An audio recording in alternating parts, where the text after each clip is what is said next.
Move on. Okay, what happened there?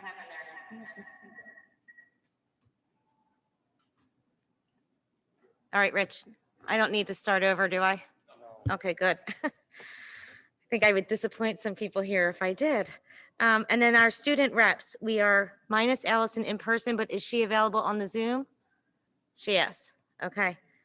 And Ishka, do you have any announcements this evening for us? There are no announcements this evening. Okay, thank you. Public to be heard on agenda items only? Anyone in person? Anyone on the Zoom? At this time, there were no hands raised. Okay, we'll move right on then to the presentation. Mrs. Lees, the Director of Human Resources, Dr. Melissa Patchke, our principal, and Dr. Purcell Whitaker, the Supervisor of Special Ed, to provide an overview of Springford's Diversity and Inclusion Committee. Thank you. We're excited tonight to be able to present a little bit of the information about the district's Equity, Diversity, and Inclusion Committee. We were formed in September of 2019 with an initial group of around 25 members. Our immediate goals were to establish our mission and vision and to create a strong foundation for our work through board policy. The school board showed their commitment to our work by adopting Board Policy 128, Equity, Diversity, and Inclusion in June of 2020. The board adopted this policy to create an environment that fosters awareness and self-awareness of diverse perspectives and backgrounds, to build a community where everyone feels accepted and valued, and to be purposeful in looking for value in others. Using this policy as our foundation, our committee has grown to well over 50 members at this point, and our work has begun in earnest. As leaders within this committee, Dr. Melissa Patchke and Dr. Purcell Whitaker are here tonight to showcase the work that has begun. Good evening. As a community, we hold our educational success in high regard. We work daily with staff, students, and community members from a variety of identities, cultures, and general life experiences. We know how important it is to provide inclusive schools for all students. The Diversity, Equity, and Inclusion Committee was developed with the intention to build a community where everyone feels accepted and valued, and to be purposeful in looking for value in others. It is important to be aware of differences, whether it is race, disability, or sexual orientation, and how these differences can impact our students' social emotional well-being and academic experiences. In addition, it is equally important to create a professional environment that fosters self-awareness, which will lead to understanding of our unconscious biases. So following your lead in developing the policy 128, the DEI committee evolved into a driven, results-oriented task force. Our work cultivated ideas, and we generated the need to elevate voices of marginalized identities. We wanted to ensure that continuous, purposeful growth and opportunities were available for all, and to establish a climate of bravery and empowerment. We collected resources, we held focus groups, we divided work into multiple subcommittees.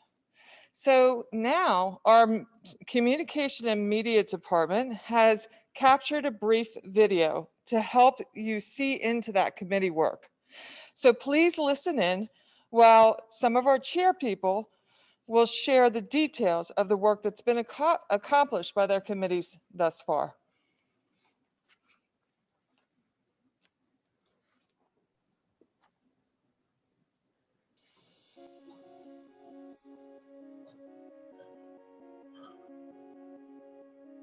Deanne and I are co-leading the professional development subcommittee for the diversity group.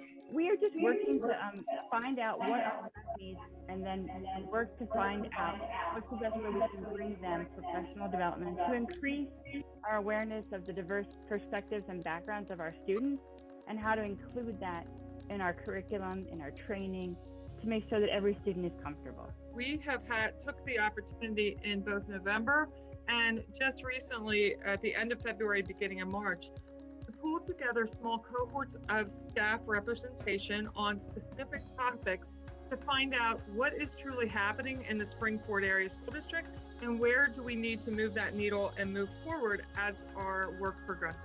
Focus groups have been really exciting for everyone too, because we found out there's a lot of staff who are really interested in this training and have already begun doing things on their own, and then they're interested to share that with each other. So I think it's going to go really well when we roll out the professional development. We are the growth and learning module for how we're going to help people come together and do what's right for our staff, our students, and our community.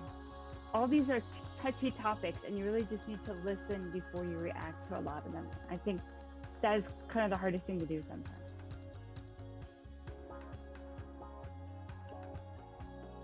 We want to engage students' perspectives regarding how Springford and staff are doing to ensure that all students feel seen, heard, and safe within our classrooms, while also enlisting them to promote and increase equity, diversity, and inclusion within our entire district. The Cultural Awareness Club is going to be doing a pilot program, potentially with Brook Elementary, starting for next school year to help increase cultural awareness and cultural related activities for our elementary school students. We have recently initiated a pilot survey distributed to 22 voluntary high school participants in grades 9 through 12, intended to obtain some information, their student experiences and perspectives about equity, diversity, and inclusion. Students shared that they have overall positive experiences with staff, but there were fewer positive experiences with peers that lacked staff intervention. They also identified curriculum as being an area that we're lacking diversity. So they would like to be able to see themselves being represented in what's actually being taught.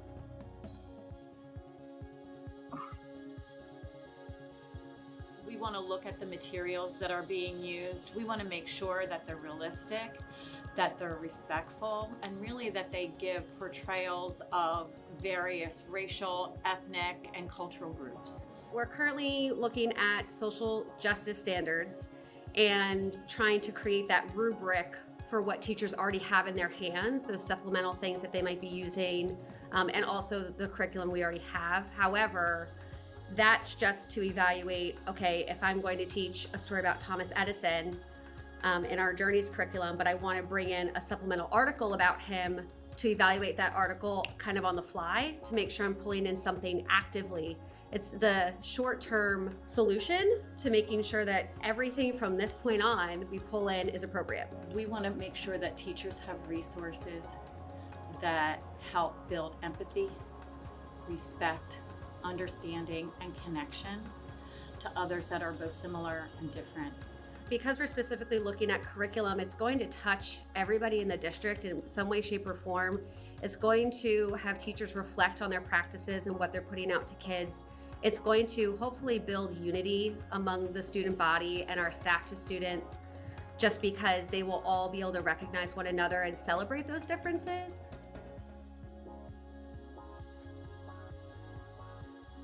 The community subcommittee is looking to kind of eventually reach out to the community as a whole at the level of parents and families, but also eventually to businesses, to other individuals that are in the community, and kind of connect the whole Springford community. Right now we are doing very background steps and minor steps.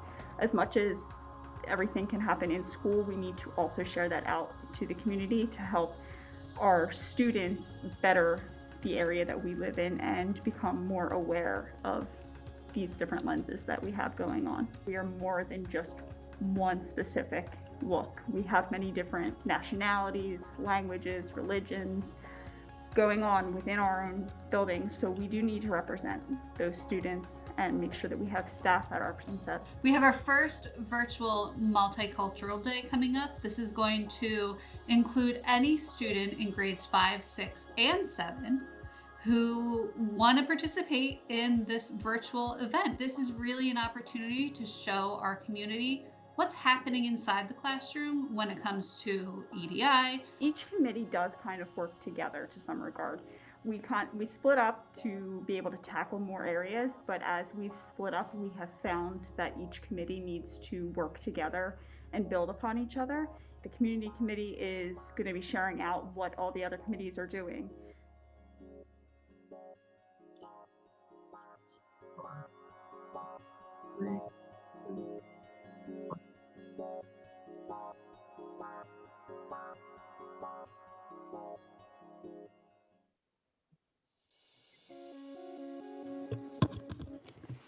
So as we move forward, our committee is exploring local, state, and national supports and resources to foster self and social awareness.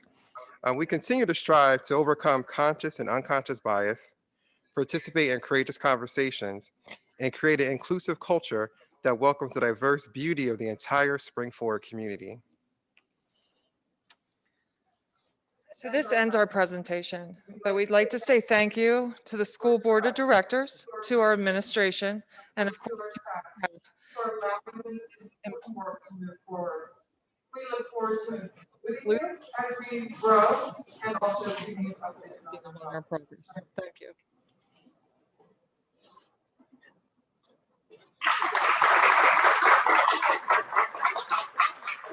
I know that many of us here on the board will know this is so to speak, and appreciate you coming and doing that presentation. Any comments?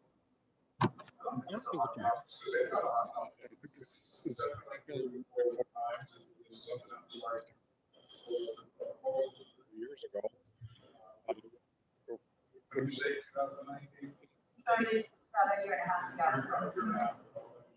It's definitely part of Springford community. Part of what we're doing here is more continue to expand and grow within our students, understand as our district grows, that we have, the coming. At one time, I heard there was, we got 40 plus or different languages that we're working within the district. So this is great. This is great. So the work that's being done is great that we continue to do this.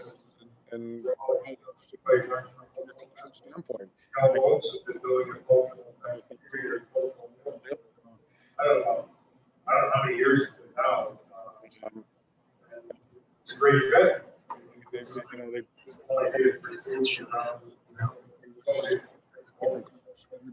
That's to try to move all that. People want it. Parents want it. So this just is a continuation of what we've been doing in the district. So I thank you for everything that you're doing. I just wanted to say I'm very pleased about this initiative and the subcommittees. I'm also pleased that it's being done comprehensively and very deliberately, because I think that's really important to actually make a change. I just wondered, is there an HR, human resources component to this? Because I think that's really important also. So the HR component is underlying a lot of what's going on. So we are focused in my department on obviously recruiting and hiring a diverse applicant pool for positions that are available.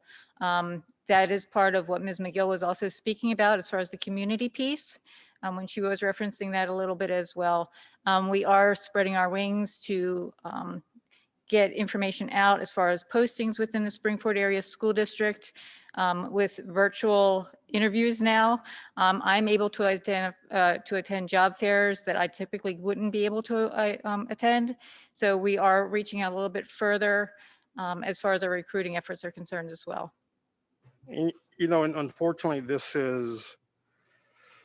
is a limited pool of potential candidates, and everyone's trying to do the same thing we're doing. They're trying to modify the diversity within their school system. So we're all chasing the same people. And, my kids have gone through the school district since 2008. And I think as a whole, the district has done a good job. Speaking from personal experience, they've done a fantastic job. And just to go back to what I said as hot topic, I mean that it's gaining more, this movement is gaining more media attention. There are more opportunities for us to become educated in this area, but it's very good to see that Springford is ahead of that curve. You've been working on this since 2019. This is already something that we're doing here, and that I hope you know that the board supports you in doing this. So we're happy to see that growth that's taken place over that time. And I do think also, like Mrs. Fazzini had said, it's a very deliberate, very organized, very well thought out approach to this piece. And I also think there are tangible and intangible resources that you're tapping into to be sure that the awareness and the education and the growth is taking place. So thank you for all of that. Thank you for your continued support. Thank you, Ms. Kozlowski. You're welcome, Mr. Jackson. We're moving on then to board and committee reports. Ishika or Allison on the Zoom, do you have a student report for us this evening? Oh, yeah, yes, we do. All right, so I am going to just present it. So this is our March student report, and Allie's going to just say what happened, and then I'll go with the what's coming up. Okay, so some events that have been happening in March have included the Winter Keystones, which were held from March 1st to March 12th. The high school spring musical was live streamed on March 5th and March 6th. The district string jamboree concert was held on March 11th, and a Hope for Tomorrow presentation at the 9th grade center was also held on March 11th. An SAT was administered at Springford on March 13th. An indoor percussion and guard senior night was held on March 13th. Royersfort Elementary School Virtual Reading Olympics were on March 15th. MCCC placement testing was held on March 16th. And a home and school book fair at Spring City Elementary was held from March 15th to March 19th. And I'll turn it over to Ishika for what is coming up. So we have some wonderful events coming up. I think the most exciting would definitely be spring break, which will be March 31st to April 5th.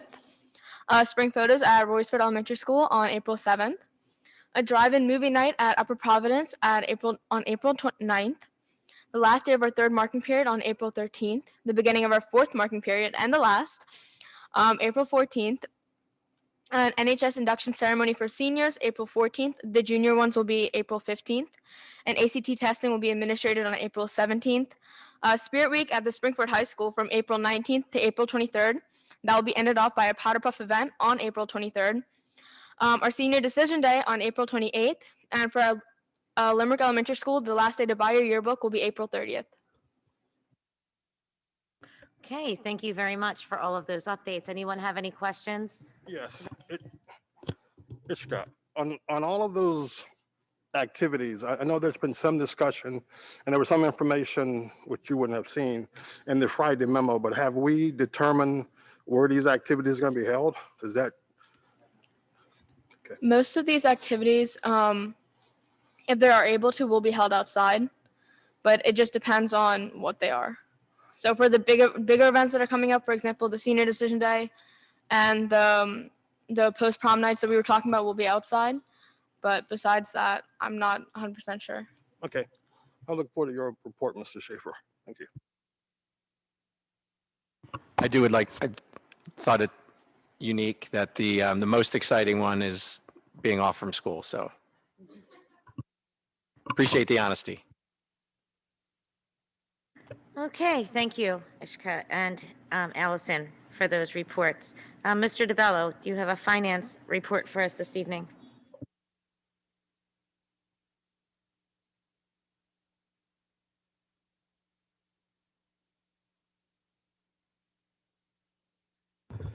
Finance meeting, let me shift around here. Finance committee met March 9th at the high school conference room. We started off with going through our monthly executive reports. So we're from a cash standpoint, we're at the same spot we were this year at this time last year, $100.5 million. Last year included $1.7 million in lieu of taxes from Nexelon, and this year does not. We will receive that money hopefully by the end of March if we haven't received it thus far.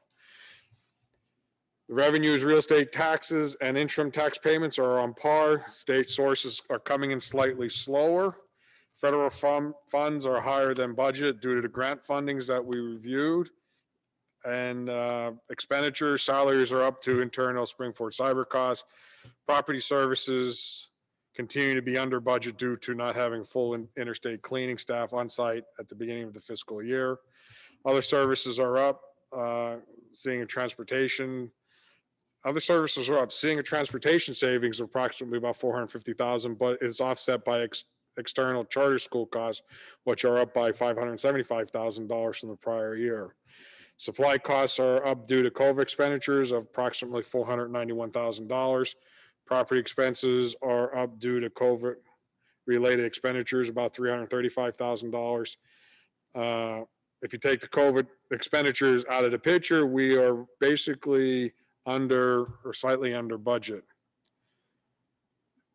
Assessments, we gained $2.3 million since January and have 3 months to go to hit our goal. I did question about where we're at with the large development that's going on in Ridge Pike and Limerick, but we're still gathering information regarding about when that's coming online. Real estate transfer taxes were on pace to be collecting somewhere around $1.8 to $2 million. Right now, if things continue to go where it's going, we will see a budget increase of roughly about $1.7 million.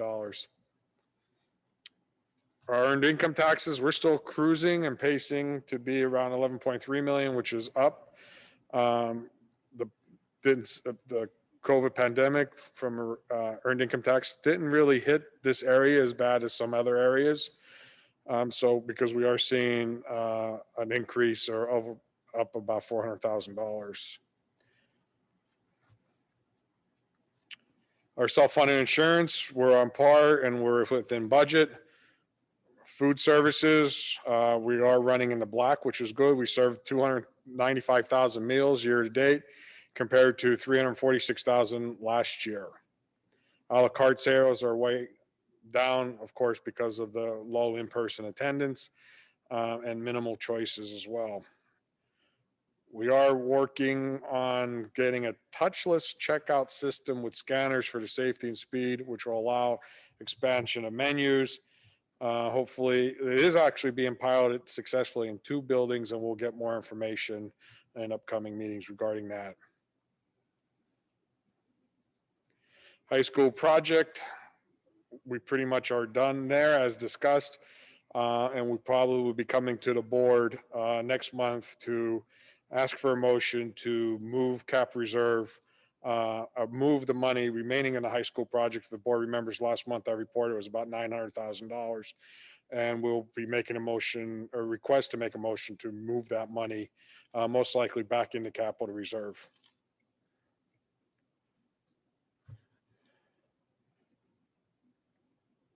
So, with the high school project, we just wanted to make sure the property committee completely closes out the project, and that way we could act on it appropriately in April or May and close the entire project out, not only from property, but from finance as well.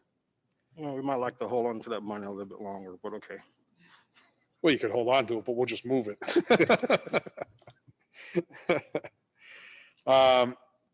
We did review the COVID-related expenditures. Right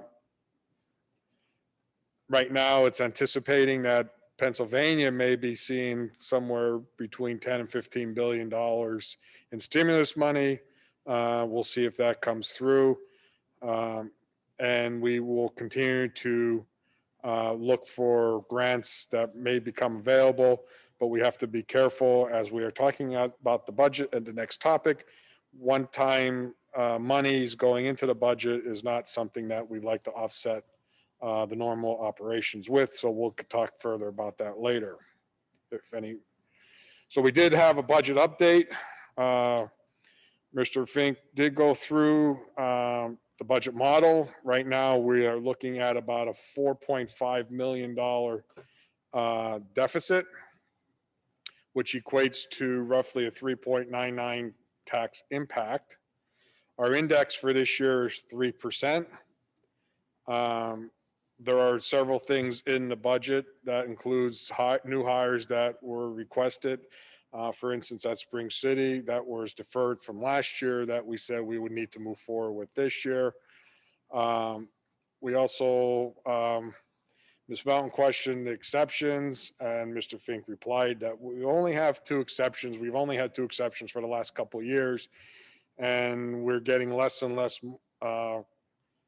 qualifiers for those exceptions, which really we're looking at if all in from the exception standpoint, we're looking at about $100,000 for special education. So what that means is that we could take advantage of exceptions to go beyond the index, but because we're getting minimal acknowledgement of those exceptions, there's not really much opportunity to go higher with a tax increase if this board so chooses to go beyond 3%. So where it was left from the committee was that I was going to report this evening that we are at a $4.5 million deficit as of now. I know Mr. Fink has been working on his sharpening his pencil, but we need to shave off roughly $1 million of the budget of that deficit to get down to the index. We will have additional budget meetings planned as we go into April so that we could adopt the budget in May. Where it was left was that I was going to come to the board this evening and ask the board to provide direction to the finance committee as far as what their overall goal or what they want to try to achieve for the budget from a tax impact. Because we certainly don't want to revisit what we went through last year with going up and down the scale and doing a lot of work. And I know last year there was board members that were new to the process, so it was a great learning experience. But hopefully this year we're in a little bit better position to provide directive to the finance committee as far as what we want to do with the budget. And then finally, there was some other business. We will be addressing the appeal for 451 Westridge Pike. The settlement value was $3.5 million. The taxpayer opinion value was 3.2, and the school district opinion was 3.55. So we pretty much have settled, and we are looking at roughly a $9,000 hit on per year. And that was it. Any questions? Mr. DeBello, I recall in the meeting you had shared that you wanted to kind of push up this conversation to the full board, and I know Mrs. Earl had just asked for some clarification, and I don't recall the answer, or I guess the more I've thought about it, I've been a little bit confused. Typically, it seems that committees will make a recommendation or bring something to the board, and in this case, it's kind of going the opposite direction. So I was just kind of confused why, as a committee, there's no, at least starting point, I guess, for the rest of the board, or no recommendation from the committee as a starting point.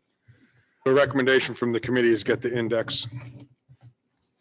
That's where it was left at the meeting. And as discussed at the meeting, there are 3 main areas that if the board wants to make changes to the budget, it would fall under either personnel, projects, or curriculum. That's where the majority of the $180 million budget's at. So for the finance committee, I mean, we're not going to just pick a number. We're not going to sit, if you're going to tell the board to get it, the finance committee to get it to as low as possible, that's not an acceptable answer. The board has to take a position on what are they trying to achieve with this budget. Thank you. I was unclear. When we left the meeting, I was unclear that the committee was recommending an index. So I apologize that I didn't put that together. You actually said it. You said, don't we have to get the index? That was my statement, but that was not a committee recommendation. And you were very clear in that meeting that you didn't want to make a recommendation. You wanted the board to tell the committee what to do, which I was kind of confused with. Right, but I agree with you that we need to we have to be, we're beyond the point of referendum on the ballot, so we have to be at index. That we know. As a member of the finance committee, it's up to the board to determine where we should go from here. So to be clear, the recommendation from the finance committee is to get it to index. And is the board, Yes. is the board then supporting the recommendation of the finance committee? Well, the board is at liberty to comment, make, stand up and make their point, be vocal about it. That's just a recommendation from the committee. That's all it is. That's correct. And so is the board supporting the recommendation from the committee? What are the thoughts of the other members of the board? Yeah, I've been to most of those meetings. I support going to index.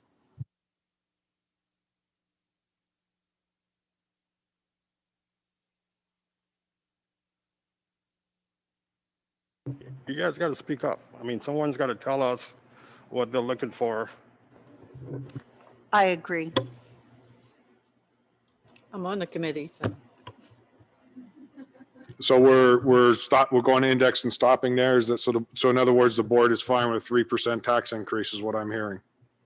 No, I'm not on the finance committee, and I asked to solicit feedback there, and I would say I'd like us to be under the index.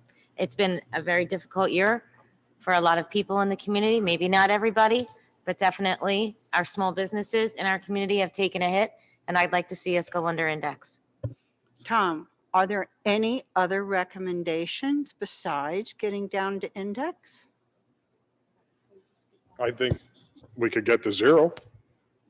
I mean, I don't know. I mean, there is no recommendation because we have to make a determination on what we feel comfortable with as a board raising taxes on the community. And as I said, there are 3 major bucket areas that are related to either personnel, projects, or curriculum. That's where the majority of the money in the budget is at.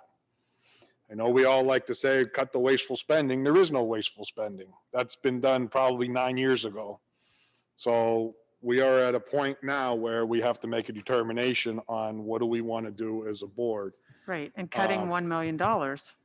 We have to cut $1 And we have million to find $1 million. just to get to index from those 3 areas that are very slim. Well, that's, I guess I wasn't clear. That's non-start. I mean, we have to be there because it's too late for us to go to referendum on the ballot. So Right, we have to, so we're at 3, we have to The be at $1 million 3%. has to be cut, no matter. $1 million has to be cut out of the budget right now. And I'd like to go higher 3.5%, or more. 4%. No, I mean the other way. I'm sorry. I'd like to cut the other way. So. Now, let me just.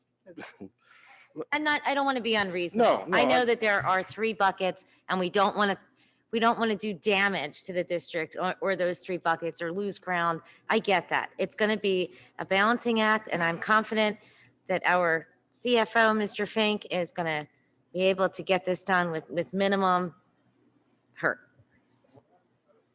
Let's be honest. It's going to have an impact. $1 I'm million. not saying it's not. Either way, it's going to it's- have an impact. $1 million is a lot of money to reduce out of the budget. So that's just a starting point. The question is that, does the board have a goal of going beyond that or not? You all know the budget. We go through this every month as far as expenditures and revenue. So there's no secret sauce here. I mean, anything right now is going to have an impact on the district, and we already know that we have to shave off roughly $1 million. We know it's going to hurt. I think, it's going to hurt some people without question. Mr. DeBello, could you share, I don't recall if you gave specifics on the numbers, but kind of where we are from a income tax perspective and what we're looking at and what implications we've seen across the district? I'm not following you. So again, when we look at from the time COVID hit, we've seen, if I recall, an increase. Is that right? She wants you to repeat in how it's income affected taxes, the is- income right? of Is the. it- Am I correct that the income across the district seems to have been continuously increasing? And again, I understand that that's not everybody, but it is an indicator that there is a strong base. Am I correct? Mr. Jackson's shaking his head, I believe. Yes, I mean,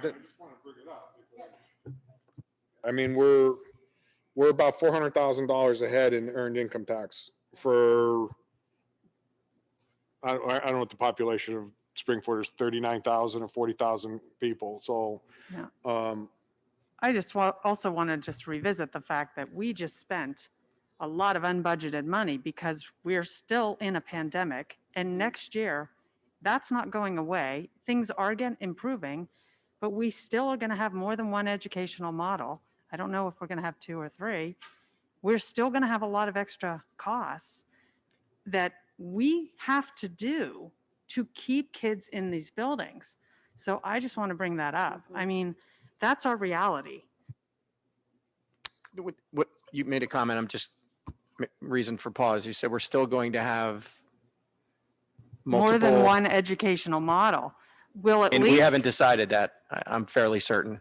No, we've decided that we're definitely still going to have cyber at the beginning of the next year. And it's on the table that we'll probably have virtual, though I don't know that that has been decided, but they're going to bring that back. I just wanted to clarify that we hadn't talked about, I mean, cyber was here pre-pandemic and will continue to be here, right? But it So- didn't cost the amount that it costs for the number of students that it's been a huge expense for us. We have to consider the cost right now, and maybe Mr. Rizzo can speak to that some about the amount of money that had to go to the cyber charters and things this year. We had a big jump in that, as all districts did. I think what we have to step back for a second and evaluate the budget. What Ms. Fazzini said is correct. What you said is correct. However, right now, our impact is this budget. And last year, as Mr. DeBelli politely said, we went round and round on this. I would prefer that everyone's seasoned by now, and we know what, there are going to have to be some cuts. There's no way around it. There are going to be cuts. And everybody likes to sit at the table and pound their fist about dollars. Well, we're going to have to cut dollars. There's no way around it. We go through this every month, what the expenditures are. And we knew this was coming. Mr. DeBello and I talked about this, and Dr. Wright, when we were having to buy different items for COVID, which was required. But we knew at some point in time, this cost was going to raise its ugly head. And here we are. And as a member of the Finance Committee, I just want to know what the board wants to do collectively. Well, I'm sure I speak for everyone here. There's no one at this table who wants to raise anyone's taxes, including our own. I think that finding the $1 million at this point and getting to index is, I'm in favor of that. I know last year we went through a whole process where we kind of kept going back to the table and going back to the table. And that was a very difficult process. I'd like to see us get to index and settle at that point. So I think it's been a hard year for all of us at the district. And I think that would be where I would be comfortable.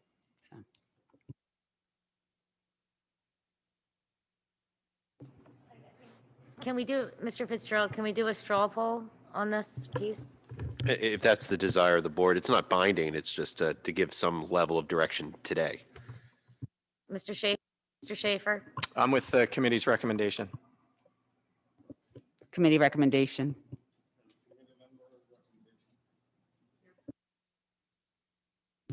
As a committee member, the recommendation. I'll go wherever the board's at. I'll go with wherever the board's at. I'd like to go under the recommendation, under the index. Committee recommendation. Yeah, I'm the same, committee recommendation. Sorry, as I said, I agree, committee recommendation. Yeah, as a member of the committee, I go along with that as well.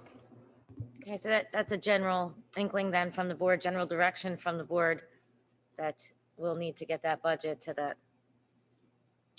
So we 3.0. will, oh, I'll take it.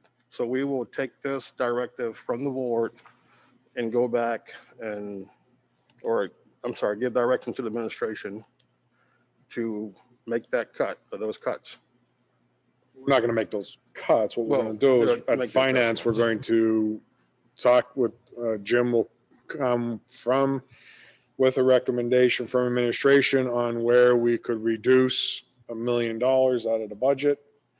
And then we're going to bring it to the board for when we go to approve this budget, preliminary budget next month. I mean, that's where it's at. I mean, I can tell you right now, majority of the money is probably going to come from projects. Because I don't see where we're going to be able to cut staff, but Well, when I say cut staff, that means that there's new positions that were planned for this year, and we'll have to do evaluation on and see if those positions are still necessary, which I would suspect they are. And there's, there's other positions that we may have to add. Just keep in mind when you're talking about cutting projects, that's impacting the district. Well, I know that. I know you know. Everything we do is going to impact the district, but we don't have a choice. I mean, I mentioned this way back when about talking about referendum and the time has come and gone. And so we are at a point where there's going to be a reduction of $1 million, and it's going to come from somewhere, and I'll find it. We'll find it.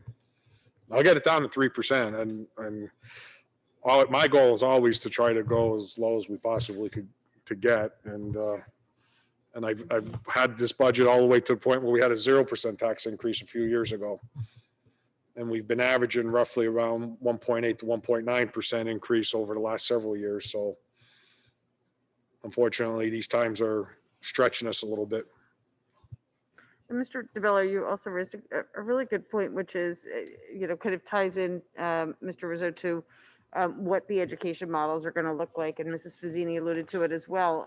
I think it's important because we may need to add staff if we're looking at virtual classrooms or if we're looking at those kinds of things. And so while there are staffing, requests or targets for the upcoming year, I think it's important that we have a better understanding of what administration's direction is and what those needs are, and make sure that they're identified and built into the budget as we move forward.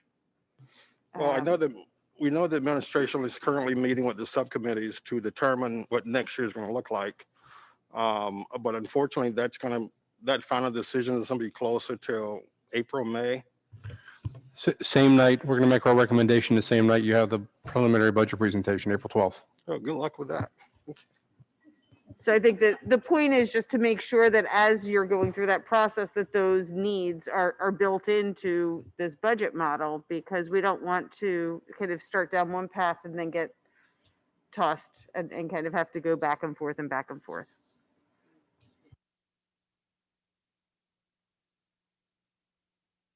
All right, and Well, and with maybe I that just- reference to cuts to projects, we'll then turn to Mr. Jackson for an update on property. Maybe I just don't even do, but I won't do property because we don't have $1 million. I'm just telling you, there's no $1 million in property. I'm sure you can find it. Okay, property. It used to be the most important committee in the district, but since you're looking to cut it out, there was Not a anymore. meeting. Yeah, yes, it is. I take everything personal, Mr. Schaefer. You know that. Meeting was held on March 9th. And an update was provided for the BART building, or as Ms. Fazzini likes to say, Royersfort Library. Our engineer consultant, Barry Islett and Associates, has provided 3 solutions to the current structure we're showing. Floor joist issues we have. Option 1 is a wood cribbing foundation support to address the concern at a total of $121,100, which is just an estimated cost from the consultant. The second cost is a concrete foundation support to address the comprised area. And that option is right around $213,000 and would require a structural inspection every 2 years. Option 3 is a concrete foundation support for the comprised area, which would include the remaining 2/3 of the building. This option has an estimated cost of $473,000 and will require structural inspections once every 10 years. So when I say to you, it is important that we take care of our buildings, this is an example. We also discussed if we decided to replace the building at an estimated price of $300 a square foot on a masonry structure at a usable space of 10,500 square feet would cost us roughly $3 million, or exactly $3,150,000. The next step for the committee is we're having options 1 and 2 priced up by our contractor to see where those numbers actually fall out. The next important topic that was discussed was the Mcnally Stadium occupancy update. And I'm just going to give you the dates. I know, and that's why I asked the question, Mr. Schaefer, regarding what activities that we were looking at for the stadium. As of right now, the contractor is pricing up, as of March 17th, the cost to perform this work. We hope to be able to give the contractor notice to proceed on March 29th. On March 31st, we would obtain approved permits from Limerick Township. And April 1, we would start construction. June 4th, we would complete construction on or about that time frame. And on June 7th, we would hope to have the occupancy permit in hand so we could have the graduation there. So if you look at this big picture, graduation right now is targeted for June 14th, 15th. So that gives us plus or minus. You want to repeat that a little louder? I think a lot of senior parents want to know that date. No, I'm serious. We have a 7-day window. Right now, if everything goes correct and stay with the oversight of Mr. Hunter and we get no rain days, no impacts, we should make it by the 7th of June. If we don't, if we have rain, we lose 7 days, we're not going to make it. We're going to do everything we can, but there are only certain things that we control. And unfortunately, weather is not one of them. We will keep you posted. And Ms. Diane, I'll share all this with you. These are the dates we're working with. Mr. Hunter and his outstanding team has this in place. Limerick Township is working with us, so we're doing everything we can to make this happen. But those are the dates that we're working with. Another cost item on the Gotcha farmhouse rental property, we looked at 2 options for replacing the septic system and hopefully rent that out. So option 1 is to repair the property for a tenant to reoccupy and pay rent on that. The second option is demolition of the structure. The third option is to make the repairs to the property, subdivide and sell. You know, the district is not in the real estate business. So what we're doing now is we're putting together a cost analysis summary for all 3 options. I'm sorry, we put together a summary that was provided to all the board members on Friday. On this night, there will be 3 items for board approval. At the 567 Center, we will be replacing 3 boilers. At the UPE, we will be replacing 2 rooftop units to keep the kids nice and cool. And at Evans 567 and UPE, we will be providing LED exterior lights. And that will be on the board agenda for tonight. And with that, that's enough for property since we don't have any money. But that, Mr. Jackson, I have a question for you about the Royersfort Library. yes, ma'am. I was in a meeting with a couple of townships, Upper Providence Township supervisors, and I was not aware that a library is on their agenda to be built within the next 2 years, kind of across from where the township building is right now. So if there's a new library facility going in the region, would we continue to support the Royersfort one, considering it's falling apart? And would we maybe combine the resources instead, or has that been discussed? Royersfort is totally separate from Upper Providence. I am familiar with that project. I have my own professional opinion on that project, which I will remain silent on. So there's been no discussions with the Upper Providence supervisors. Speaking of Upper Providence, if you go as a resident, you can't even ask a question. So to my knowledge, there's been no discussions with Upper Providence regarding the Bart Library. It's something that the district has maintained years as a commitment to the community. And my position would be that the Bart Library stays separate, and whatever Upper Providence does, they can do. But to answer your question, Ms. Earl, I'm not aware of any conversation. But if you would like to take it and talk with Upper Providence, you're welcome to do that. If I can help you out, I will, but to date, there's been no discussions with Upper Providence. Okay, yeah, I'm in contact with them in the 10-year planning commission. So I don't know, it just seemed to be something that. Yeah, I served on the Upper Providence Planning and Zoning Hearing Board for 5 years, and there was never any discussion, a little separate group, but there was never any discussions regarding the two. And that library has been talked about for a while. It's starting to come to life now, but, and you know, the question is how many people use the library, you know, but that's a whole separate issue. So, but if I can help you out with something, please let me know. So Thank you. The library in Rorschford is a community center point for a lot of the residents that are used to walk to the library. I mean, it's not a very large library, but it's been sufficient to.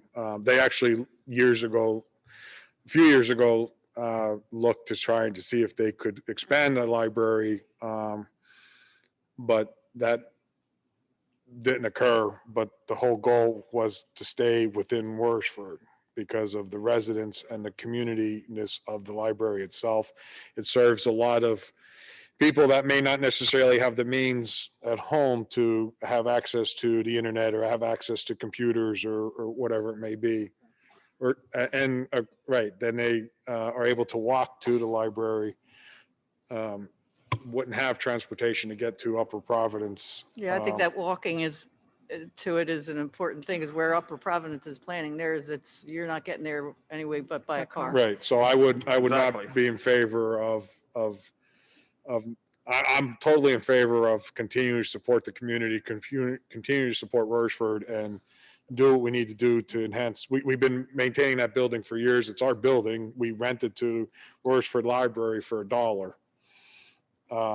because we have to have something in place, I guess, for legal standpoints. But Yeah, I just want to also say that a lot of students that I know personally walk from the high school or the 8th grade building or even the 9th grade, and then they study together or they hang out there if they have to have some time after school before they go home. So it also is a walkable and a resource for many students in Springford. And Ms. Earl, you know, these are estimates that came from the consultant. We will get numbers that will come from the contractor. I will stick my finger in this to work these numbers with Mr. Hunter the best we can to get the best bang for the buck. Okay. Yeah, I just want to make sure we weren't like keep throwing money at something that's continuing to fall apart. And that's the impression I'm getting, and apparently I'm mistaken. No, that's why you will always hear me bang the drum about investing. This is perfect timing.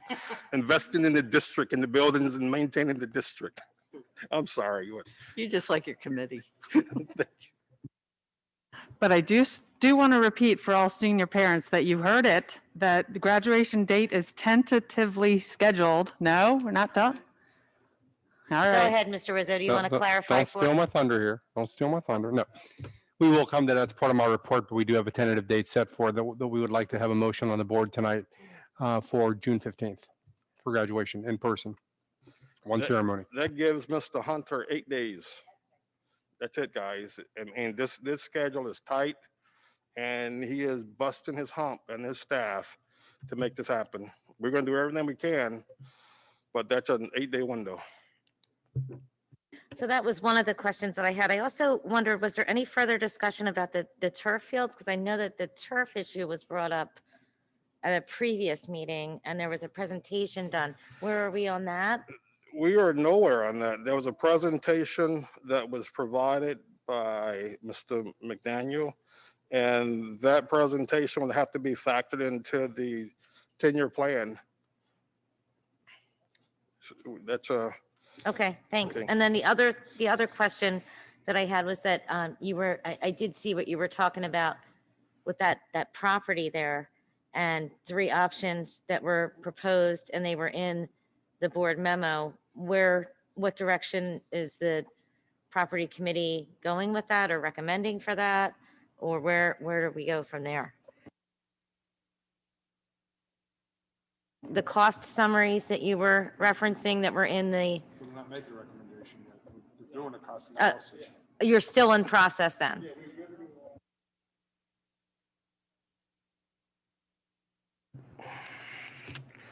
Yes, a cost analysis summary for all 3 options were provided to the board members at the request of Clinton Jackson. So that should be on the agenda tonight. Unless I'm wrong, Mr. Hunter, I thought that was on the agenda.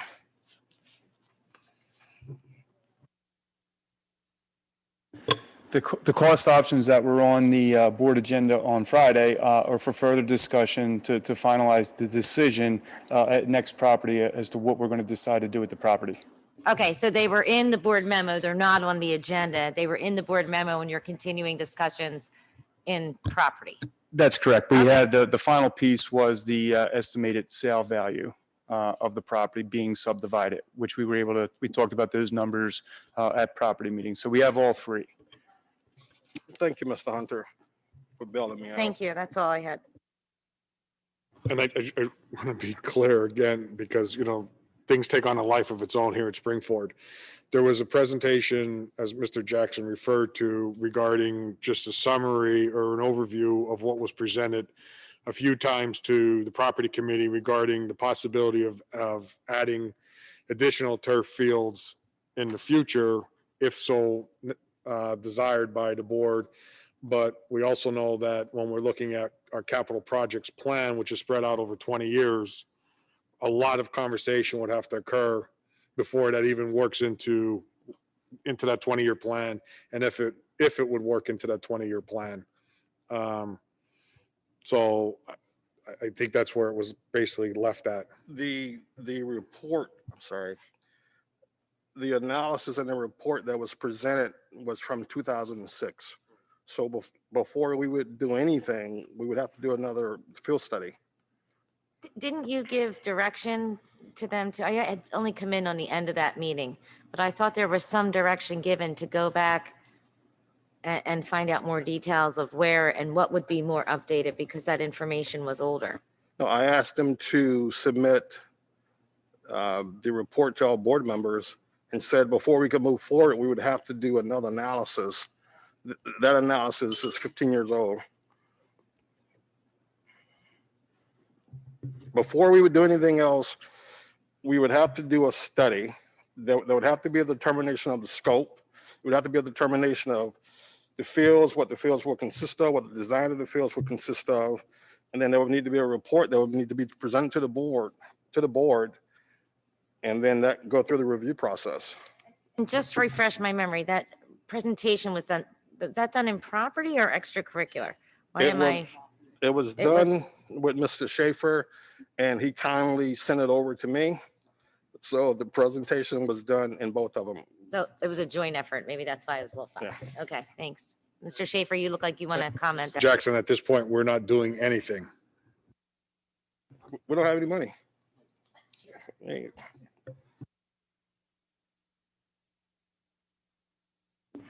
All right, are there any other questions or comments for Mr. Jackson?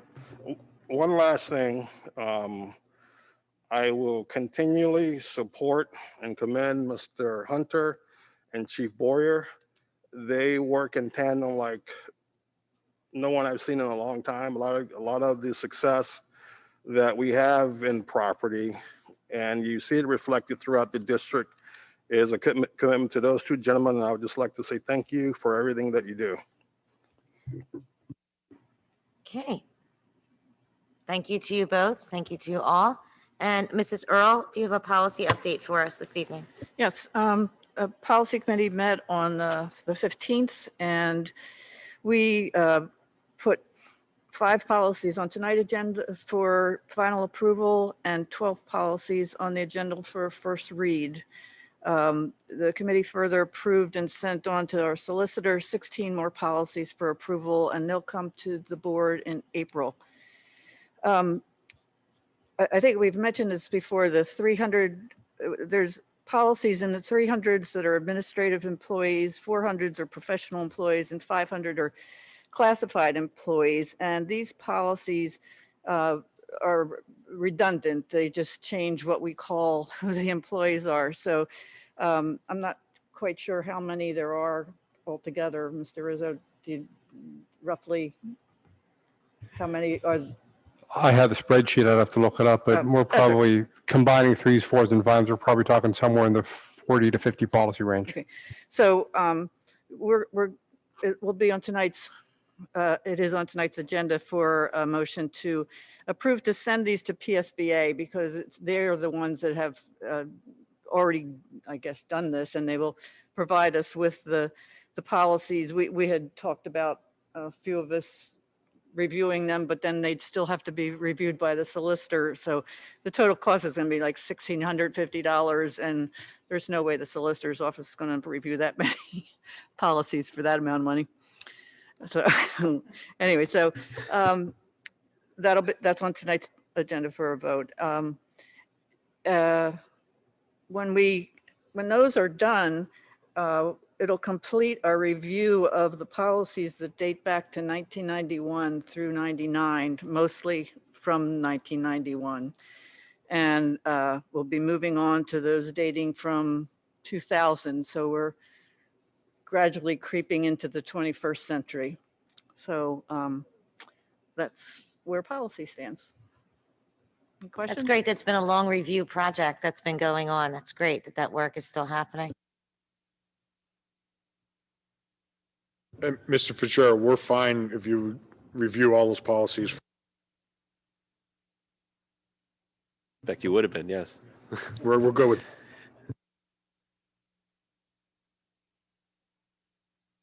No pressure to increase it.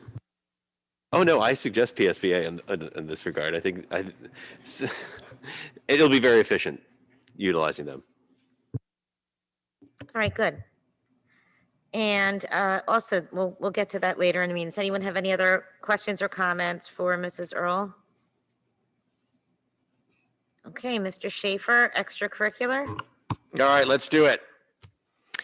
So with excitement, I'm able to somewhat co-present some announcements from Mr. Rizzo with regards to end of year events. And as we've already shared, graduation in the stadium, June 15th. I'm going to read through 7 events that to my colleagues on the board will certainly be in the report. These are end of the year events. All have been scheduled or are being planned for in-person with live stream access for those not in attendance. May 5th, the Impact Awards to be held in the stadium. May 15th, a senior event, which is, these are my words here, somewhat of a prom replacement, if you would, sort of a social event. That's May 15th, again, held in the stadium. Senior Academic Awards, the Honors Banquet, held in the gym on May the 20th. May 22nd, held in the stadium, is a music night. May 27th will be a commencement awards. The location is still being worked out there. June 1st, Senior Athletic Awards to be held in the gym. June 4th is the Music Awards location to be determined. So I'm just excited to share that with the board and the community and thank administration and leadership for their extra work in that. Mr. Rizzo, do you have anything to add to that portion? I would just simply say that Dr. Collier and his team have worked incredibly hard to try and work this all out. May is typically a very challenging month anyway at the end of the year, but to be able to come up with venues, in-person venues to do this, and then have rain dates for whatever we can have and backup plans, because weather has to be as perfect as possible to be able to make a lot of this happen. They've done a lot of work on that. So I congratulate them and thank them. I also thank them for the in-person events that will be taking place in April. I don't want to overlook those at all either, but I know Mr. DeBello and I had both asked about NHS, and thank you very much for making that happen for the seniors and juniors in person. All right, so just a brief, the committee has sort of a standard sort of run through. We get a sports update and then an activities update. So the brief sports update, and again, this is as of March the 15th. We've had a heck of a winter sports season here at Springford. So I'll start with wrestling. So they're pack champs for the 11th time. First time ever Southeast Regional champs for this wrestling program, which has had a lot of really great teams. And then for the first time in Springford's history, we crowned a state champion. So Joey Milano won gold medal at Hershey at 189 pounds. And that's just extraordinary. So we also had a second place finish with Jack McGill at 160 pounds.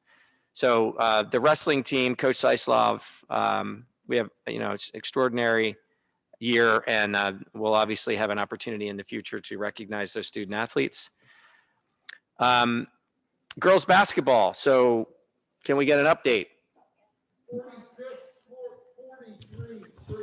Is that a victory?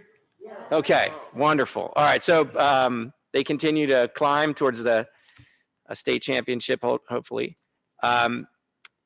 It's a four-peat for the girls basketball team to be PAC champs, right? And this is the 10th championship. So it's just extraordinary, these student athletes, what they're doing. And that continues. Notables here within swimming. So we had two school records. Ashley Gutschall in the 50 free at District 1 championships finished 4th, but she broke her own school record. So that's kind of neat. And then Brandon Bagansky, who finished 2nd in the 50 free at the District 1 championships, also had a school record. And so wanted to bring that to everyone's attention.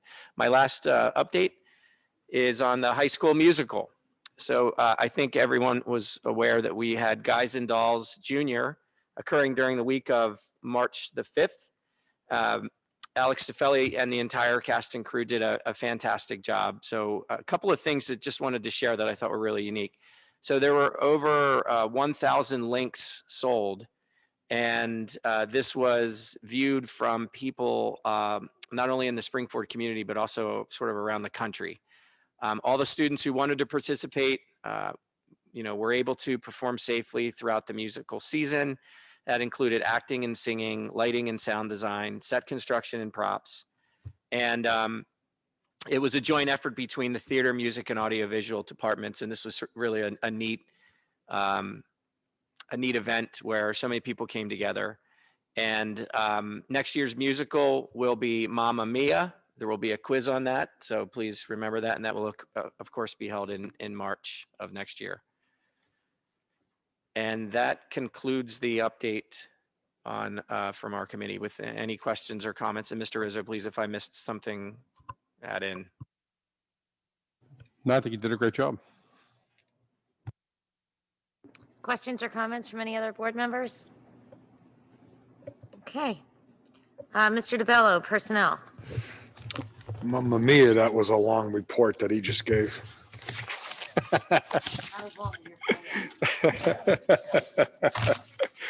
Like you said, I worked in Mamma Mia. Didn't you like that? Personnel Committee met last week, and unfortunately, because of most of the conversations that occur in personnel are usually kept in confidence because of specific known reasons of, you're not allowed to discuss personnel items. Although what we did discuss were, we met with 3 groups last week. We met with the maintenance group, the instructional assistants, and the registered nurses.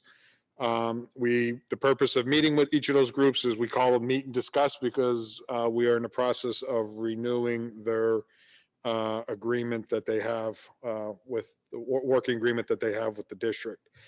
We did meet in exec session and we went through the specifics of that agreement. And once all those are ironed out, they will be on the agenda for approval. And once that is done, those agreements are available for review. We did commend each of the groups for all their hard work, especially over this last year, dealing with all the unknowns and all the uncertainties, as well as dealing with the pandemic itself. And hopefully at some point in the near future, we could stop saying, because of the pandemic, I don't know if that will be in 2021, 2022 or beyond, but hopefully at some point we'll be able to say those words. We won't have to say those words again. But a great group of people, great staff that we have here at Springford, and they are just amazing. And they all came in and they're thrilled to be part of such an amazing district. And then the other piece that we did discuss was, if the board recalls at the last meeting, I brought up that we had an unexpected death within the Springford community. And not knowing this for prior years, but it was brought to some of the board's attention that when an employee passes away unexpectedly within the district, they do get their accrued vacation time paid out, but they do not get their sick time, unused sick time that they have banked over the years. I said to the board that I really believe that we need to provide that sick time to the family when we have an unexpected death within Springford, within our employees. So with that, the Personnel Committee worked up language, and it basically would read like this, and this language would go into all the existing agreements that we have in place, or the new agreements that we will also be working on that I just mentioned. And the language is, like I said, the Personnel Committee recommends that should a Springford School District employee die while employed, to the extent available by the law, the surviving members will receive payment of employees' unused sick days. These days will be paid out at the same rate as employees who retired and are paid out for unpaid sick days. These rates are identified in the professional agreement, the Act 93 agreement, and all other support benefit summaries. Days would be paid out to the surviving family members and will not be rolled into a 403B, as is this. You can tell this is language because this is legal language, which is a tongue twister, as is the practice for employees who retire. The practice will be retroactive to July 1st, 2020.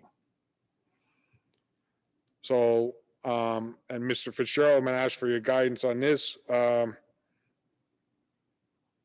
Do we need to vote on this, or how would this language get worked into each of the agreements as mentioned?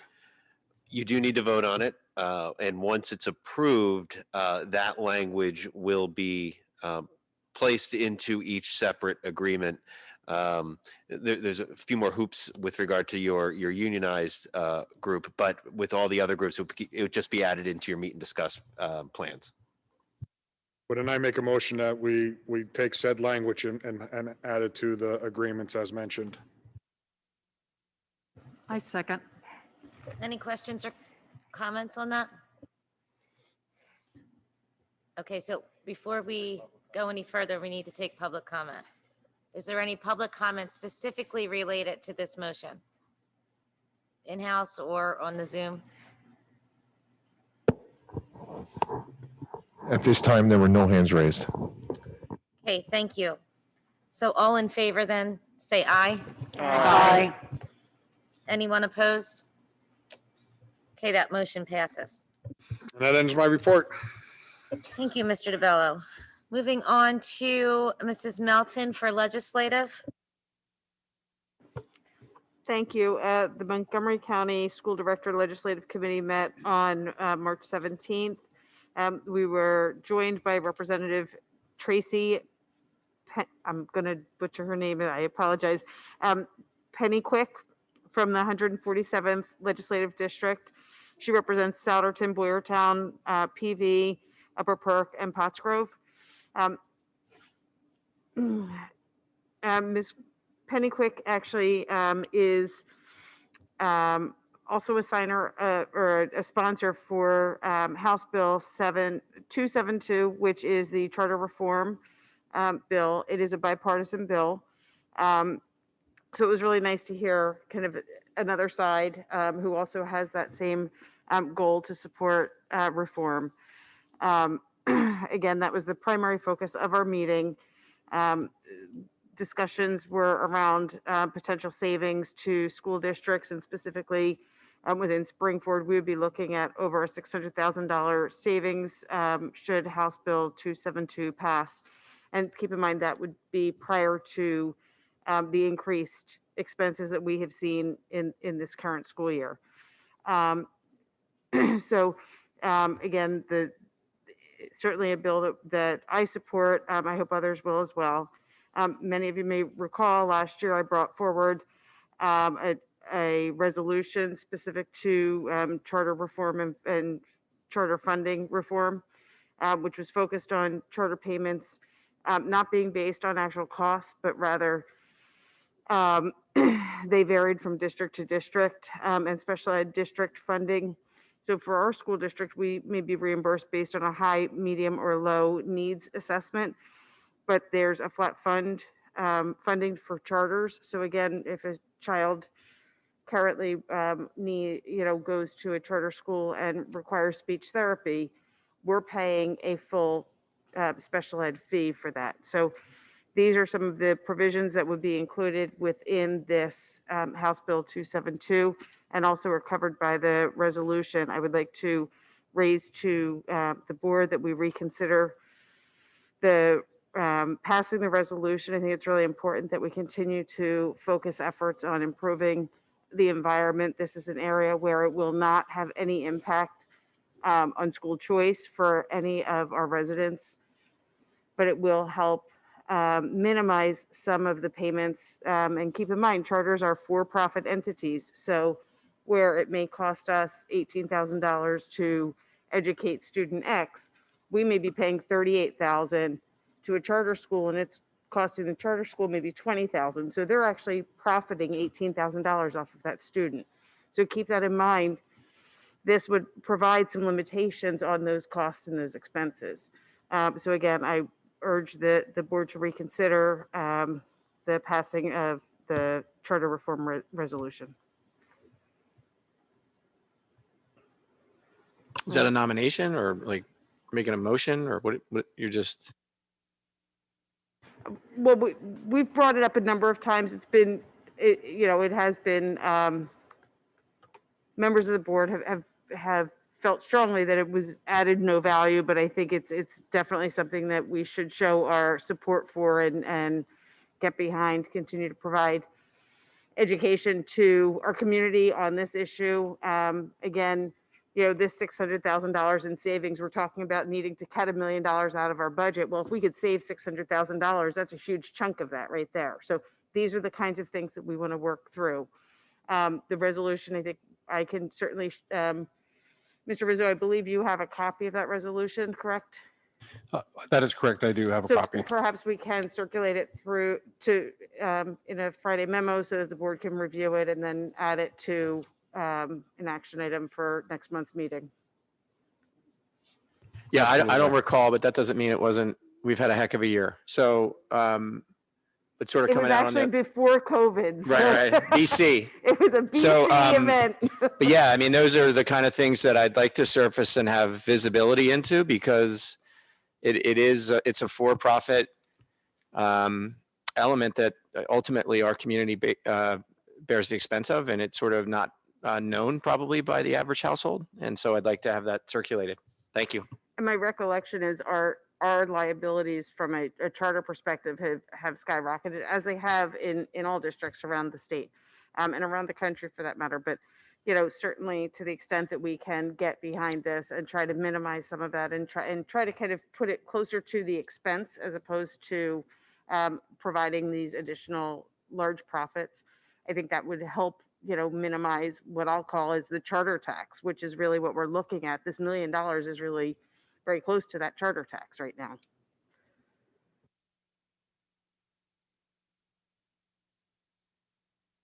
Okay, thank you for that. Any other questions or comments? Then we will look to see that resolution in the board memo and take a closer look at that. I reading through, I know that Mr. Cerisi, Representative Cerisi has, I don't know if it got out of committee yet or not, but I know that he's been working on a bill to actually make Veterans Day a school holiday. And we talked about it, and that was something that over the years, every year I would bring that up at the board table. Why are we going to school on Veterans Day? And that's something that he's actually working through in Harrisburg, and obviously it would be optional, but it could be recognized as a school holiday where we could put that in our calendar. So it'll be really interesting to see where that goes as well. But I never quite understood why schools go to school, why we're in school on Veterans Day, but we'll see where that bill goes. Yeah, I don't want to overstep, but in Western PA, it is observed. I know. Yeah, I know. So you're blaming Cerisi? No, he's actually not blaming. He's putting the bill in the way it's actually recognized throughout the state is what was talked about. Thank you for that clarification, sir. Oh, you're welcome. Okay, Mr. Rizzo, Acting Superintendent, do you have a report for us this evening? I absolutely do. Thank you. A couple of very quick things. First, PSSAs. I just want to give you an update at the board level. PSSA letters began going out last week, which has, as no surprise, caused some concern for our families. Just want to remind our community and our board that this is not a Springford thing. PDE makes the decision, and we need to follow those assessments.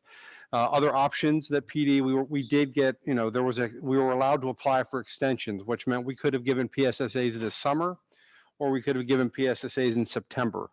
Neither of those were ideal, so we opted to move forward with testing this year. At the national and state level, the idea is to gauge that idea of learning loss.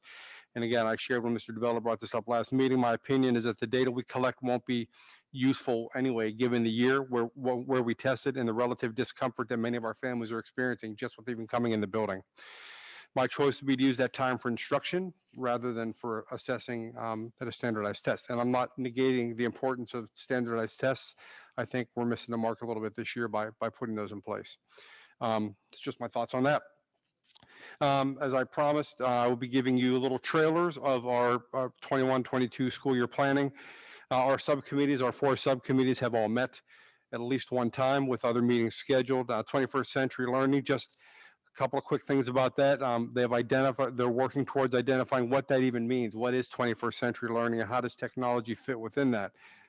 So they're talking about the barriers to learning this year.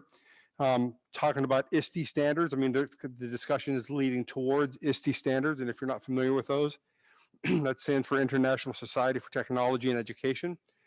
Talking about the 4 C's or the 6 C's in education: critical thinking, collaboration, communication, creativity, citizenship, culture, character education, and connectivity, all things that we all value. Second subgroup is data collection and analysis, and we're talking about what data are important as we make that decision. The fact that we're making grade adjustments in Skyward. The distribution for the first 2 marking periods this year as compared to prior years. Failure rates of students, especially students with IEPs. Just as an example of a few, I don't want to name all of them, but just looking at data to help us make that decision for what's going to happen next year. Virtual cyber focus group discussions. We're doing a great job of objectively discussing this past year, both the pros and the cons. Just a couple of pros: independence, Small groups have worked very well in some situations, a lot of flexibility with the asynchronous environment. And our teachers really have adapted pretty well. Our students have adapted pretty well by and large. Some of the cons, technology troubleshooting in the moment whenever teachers are meeting students and they're at home. Lack of accountability of screen time, managing multiple environments, a lot of those things we've heard before. And again, they're working towards identifying best practices so that whatever we do next year, we can do it better and more informed and provide appropriate PD. The last subgroup, Special Education Subcommittee. Today was their first meeting. I did stop in as they met and they started engaging in a really great discussion about the pros and cons of providing special education services in multiple settings. And when I get more information, I get their notes, I'll have a more detailed report for you for the board member this upcoming Friday. COVID and CDC updates. Just to let you know, recently, April 4th, the allowable capacities increased 25% for all outdoor gatherings. I'm sorry, 25% for indoor gatherings as of April 4th, and then 50% for outdoor gatherings. You also know that the CDC recently updated social distancing to reflect 3 feet rather than 6 feet. Excuse me. At this point, PD and Montgomery County Office of Public Health have not endorsed this, but I suspect we will receive an update later this week. Excuse me, I should get a drink of water. I got it here, hold on, thanks. While he's taking that drink, if I recall, Mr. Fitzgerald, at the last meeting, you referenced that attestation form could be going away. And there was also a reference in here in Bob's update to us in the board memo about that. Is that gone now? So long as the county stays in a moderate transmission level for 2 successive weeks, then the form theoretically goes away so long as you stay in that level. If we go back to a substantial transmission level, then the form comes back into play. So that's my next bullet point. Yeah, that's all right. So in the last 5 weeks, much better, thanks. In the last 5 weeks, Montgomery County has been moderate 3 of the 5 weeks. We did have 2 weeks in a row moderate, which did take that attestation form away. This past week, we were back in substantial. So if we have 2 consecutive weeks of substantial, I think it is then back in place, correct? Yeah, but it's really at this point a distinction without a difference because we're following the 2 things that you have to follow, Correct. and that is the masking order, and that is if there needs to be a closure, we are guided by what the health department says. So it really is immaterial at this point to the district. Yeah. And I will say overall, the trend is down. We were cautioned last week in our superintendent's meeting that we might see a slight uptick in numbers, but nothing to be concerned about, just that there could still be an uptick. And as long as we're still engaging in our mitigation strategies, we're going to be in a good place. A couple of weeks ago, the board requested that we gather information in some technology. So we did get some prices on document cameras as well as standing desks. The DocuCams first, they were back ordered. They are now available. There were about 4 months ago, there were 15 that were ordered, and we just received those this week. They're about $210 each. We do have about 53 elementary virtual teachers. All told, all 354 teachers across the district are teaching virtual in some capacity. So, you know, if we go out with that interest, that could range anywhere from $11,000 to $75,000. And again, we wouldn't just buy those for everybody. We'd have a conversation about who would need them and who would want them. Standing desks, we got 2 prices. One, the low end is $331 each. The high end is $505 each. And again, that same formula, 53 elementary or 354 total. You're going to have a range of expenses there as well. Wanted to provide that information to the board as you had requested that. Graduation is planned tentatively for June 15th, pending board approval, which we're hoping that somewhere, right? It's like deja vu. So it's planned for June 15th, pending board approval, of course, with rain dates of June 16th and 17th. At this point, again, the capacities, as Mr. Jackson alluded to, if our project is done, if our renovation project in the stadium is done, that makes our maximum occupancy in that 8,000 capacity, which would then allow 4,000 tickets for graduation. If it is not done, then we get 50% of our seating capacity, which is 4,590 or 2,295 tickets. Either way, we are able to have a one ceremony graduation. The question comes down to how many tickets we can offer our families. And that is still to be determined based on how that all shakes out. So if we don't make that 8-day window, then we will still have a graduation outside pending good weather. And it would just be fewer tickets per family, which we would communicate as soon as we possibly could. June 15th is a Tuesday. I just wanted to mention that we have to have an earlier in the week graduation because we cannot do an indoor rain date kind of a thing. So we have to have outdoor rain dates. So we're going to leave Wednesday and Thursday, the 16th and the 17th as a just in case. So at this point, I would make a request that the board consider a motion to approve graduation for June 15th. I'll make that motion that Springford will host graduation on June 15th. Second. Questions or comments? So I just, quick question, Mr. Rizzo, is that the earliest the graduation can be? No more pressure, Mr. Hunter. No, I just, there is a lot of support for maybe I want to see what Bob Hunter can do. Let's say May 31st. Let's see how that goes. Yeah, no, I'm not talking about his date. He's going to be done probably 2-3 weeks. I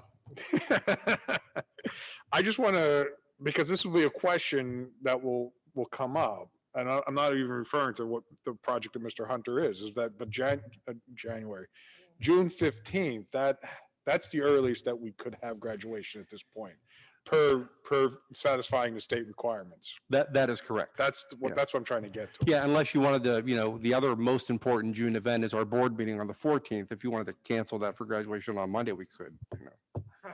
No, it's not, you're teasing, right? June 15th is the date that we're landing on. So is there no possible way to keep it on June 11th so that way it's not in the middle of the week? I'm sorry, what? Is there no possible way to keep it on June 11th, which is a Friday, instead of like doing it in the middle of a week? No, you have graduation on June 11th? Yes, because that's a Friday, so that way we're not having it in the middle of a week. Sure, I understand that. I talked to Dr. Collier and the 15th was the date we landed on. I think in the past that there have been times where families, for whatever reasons, with people coming into town or what have you, have, and more, right? More reasons, but those definitely have wanted it on a weekend. But as Mr. Rizzo said in his presentation, I think in his discussions with Dr. Collier, that it has to be outside. So we need to have a couple of rain dates available to us, and that just wouldn't work on a Friday going through the weekend. So we're going to have an event. We're going to make it work. And I think that's what we're going to go from there. So there is a motion on the table. There is a second. And are there questions or comments from the board related to that? No. And then is there any comment, public comment related to that specific motion, in-house or on the Zoom? No one on Zoom at this time. What was the date again? June 15th. So with that, all in favor? Is that, Oh, and that I'm is, sorry. that motion includes the rain dates of the 16th and 17th as well, correct? That is correct. Ms. Thank you. Fern, do you want to read the motion? Administration recommends approval for the Springford Area School District graduation commencement to be set for the evening of Tuesday, June 15th, 2021 in Coach Mcnally Stadium. The rain dates for graduation will be Wednesday, June 16th, 2021 and Thursday, June 17th, 2021. Thank you for that very specific language.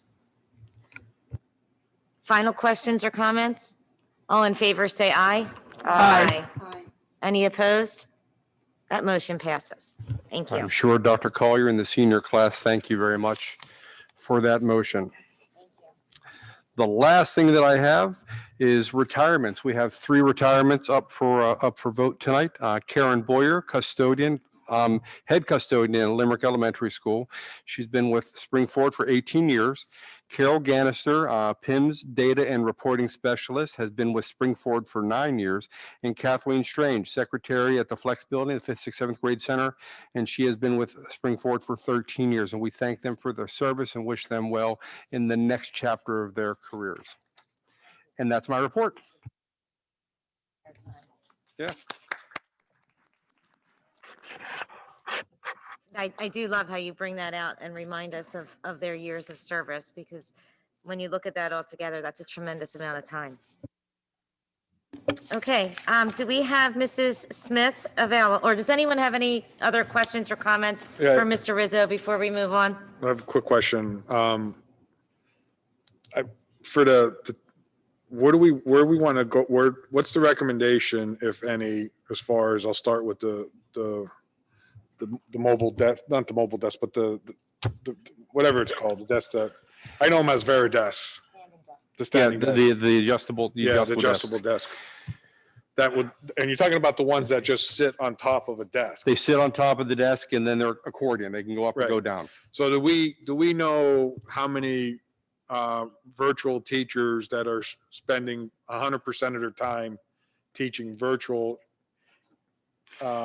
Yeah, we do. That number is 53. And how many do we know would want that desk? I have not asked them because I don't want to offer without being able to deliver. Because the reason I bring it up is the difference between that and the teachers that are teaching virtual while in the classroom is those teachers are walking around and they're up and about because they have students in the class. So the whole point was and maybe they want one, I don't know. I mean, that could be something that we could look into. I was just specifically talking about the teachers that are, the elementary school teachers that are teaching virtual, the whole day sitting at the desk, and I, saw it as an opportunity for where they would be able to stand and continue the class, as they're teaching. That was the gist. So could we find out, I mean, we're getting closer to the end of the school year, but I guess, it's going to become a moot point, I guess, at some point, potentially. But do we know how many would actually would like to have that desk? I would imagine a few. I mean, I can't speculate exactly what the number would be, but I can find out pretty easily if you would like me to do that. I mean, again, I hesitate to throw that out there to everybody in the event that we're not prepared to pay for that, Well, that's what I'm saying. But yeah, if you're, yeah, I can do that. The point was for the teachers that are sitting at their desk all day at a computer screen, teaching virtual, and have the ability to be able to stand and continue teaching and raising desks and raising their screens. That was the whole. And then the document cameras, maybe there's not such I know there's less expensive versions out there that we could potentially just, again, focus on the teachers that are teaching virtual as a tool for them right now. They're, we don't necessarily have to get cream of the crop. Sure. So at the $210, just so you can have an idea about numbers, $210, 53 full-time virtual teachers, you're talking about $11,000 if we gave all of them. As far as the standing, and I would recommend the lower end, not the higher end model, at $331, 53 teachers, you're talking about $27,000. So all told out the door about $38,000.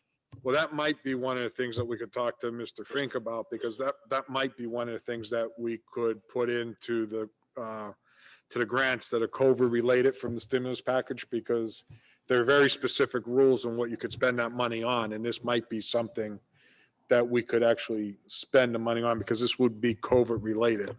So it's just something to look at as well. Okay. I guess I have one thing, Mr. Rizzo, and thank you for a great report as always. With the subcommittees and the steering teams, are we comfortable with the April 15th date to make a recommendation for next year? So yes, because here's where we are, because they are providing a lot of input. We are doing a lot of work, and quite frankly, we're going to make a recommendation to the board, but that doesn't mean we're done working and planning for the fall. So those subcommittees are going to be in place beyond the April 12th presentation, just putting the best experience forward for our students and our staff. So I'm comfortable, and I believe they're comfortable giving us the information that you need to make a decision, and then we'll continue our planning beyond that date. All right, thank you, sir. Okay, are there any other questions or comments for Mr. Rizzo? Mr. Rizzo, did you want to comment at all about the progress of the antigen testing? I'm not sure if you wanted to comment on that. I know we brought it up at the last meeting, just to give an update on the progress there. Sure, I'm happy to. Chief Boyer and his crew have been working Mondays and Tuesday mornings between 6 and 8 for interested staff members. Numbers have gone down a little bit. I suspect that is largely due to the fact that a lot of our teachers are now vaccinated, so they're not as concerned about getting that weekly COVID test. But again, we're going to continue to provide it as long as we have people that are interested. Okay, thank you, Mr. Rizzo, and thank you, Chief Boyer, for that, and your team that are providing those efforts. And with that, do we also have Mrs. Smith, Nurse Smith, on the phone, on the Zoom? Hello. Oh, hello. Thank you for joining us again tonight. Thank you for having me. Okay. Do you have an update for us this evening? I do. In the past 2 weeks, Springford nurses have processed 18 positives, so that is down. 10 of those positives were potentially infectious at school, and that resulted in us contact tracing and quarantining 50 close contacts.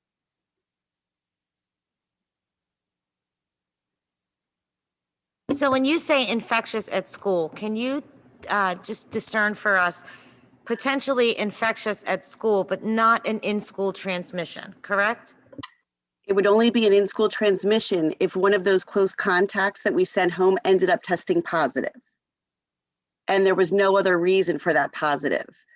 But what this means is that when we determine that a person is positive and they were in school within the previous 48 hours when they're infectious but not showing symptoms, that's when we have to do contact tracing for that time.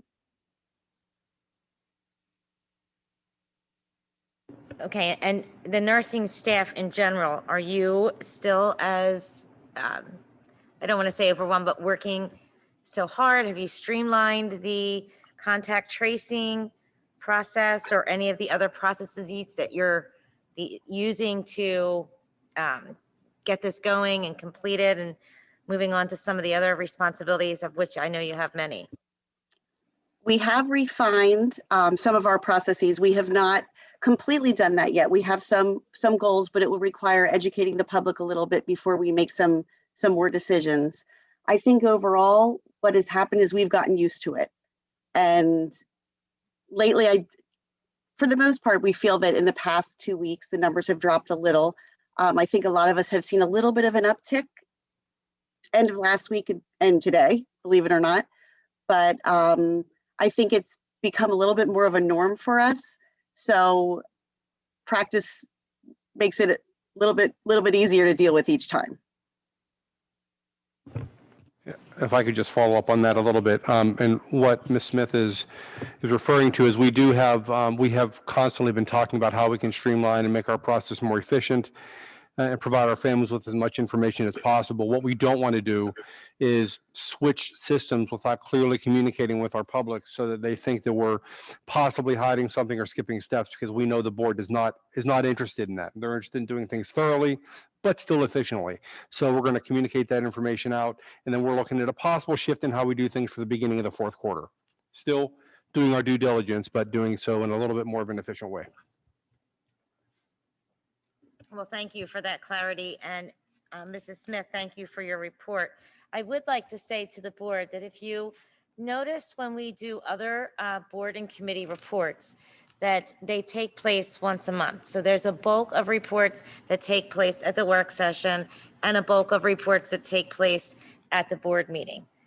Not that it's starting to normalize, but maybe with tensions easing just a bit, I would ask the board maybe for direction or to consider if they would be willing to have Mrs. Smith report out once a month to us in much the same fashion as the others. I, for one, wouldn't want to forgo the report altogether because we are still in the midst of a pandemic.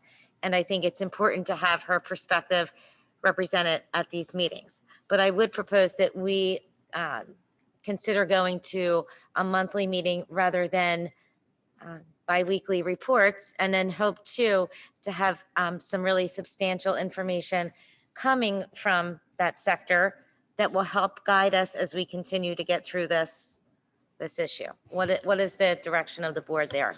Maybe something could be put in the board memo each week instead of her having to present in person. Well, I do believe Mr. Rizzo is capturing correct me if I'm wrong, you're capturing what's happening from that perspective. Is that right? I have not been including that as much in the board memo, but I can if we'd prefer to go that direction, just to provide the board an update. It's up to you. Either No, way is fine. I think it's important that this information is conveyed to the board and public and the public. They are critical to everything we do. So I, for one, Nurse Smith is at home relaxing. So I think she's fine doing the report from home. I'm fine with that too. Do we want that still twice each month at the work session and the board meeting? Or would we be okay with one report, much like the others are, policy, finance, property, what have you, given once a month? Would we be okay with that at this point? I What think is- that while numbers have improved, I don't think they've improved enough for us to back off of that information and communication at this point. I think maybe there will be a time that we could move to once a month, but right now, I still think it's important for us as well as the community to understand where we are and to see where those impacts are and to understand a little bit about the trends within our communities and within our buildings. So I agree with Christine, absolutely. Christina, for now. I understand your point, but I think we're not quite there yet. So I think for the time being, we should continue, and if it turns out that there's no change from what she reported at the other meeting, then we can start backing off some more.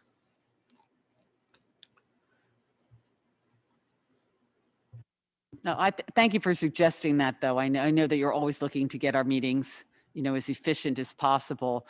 And I'm open to the idea that once maybe Trish Smith feels that she is able to just give it in one meeting, that once a month, then that's what we look for. So maybe we add, that's a great idea. And Mrs. Smith, what is your position?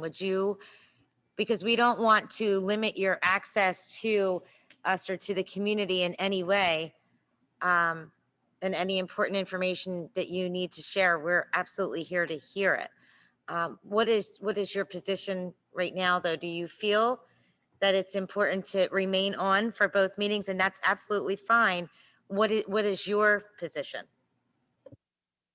I don't necessarily have a position on this. To be perfectly honest, I am happy to be here. I think that the board has supported us and the community has supported the nurses. And so I am more than happy to be here to give any information that's needed whenever you need me to be here. That being said, if it's just a short report of numbers, I could always give that to Mr. Rizzo. But if there are particular questions, I'm happy to be here right now. I really would take the advice of the board and I would go with whatever you requested. A true politician. Well, it sounds like when the majority, go ahead. We could always split up Ms. Smith's time. She could prepare one report and she wanted to have another nurse provide information. That way it's, everything doesn't fall on her shoulders. That's true. I think it's the flavor of the board to keep you on at both meetings right now, which I'm perfectly fine with. And if you want to share that with somebody else, that's fine too.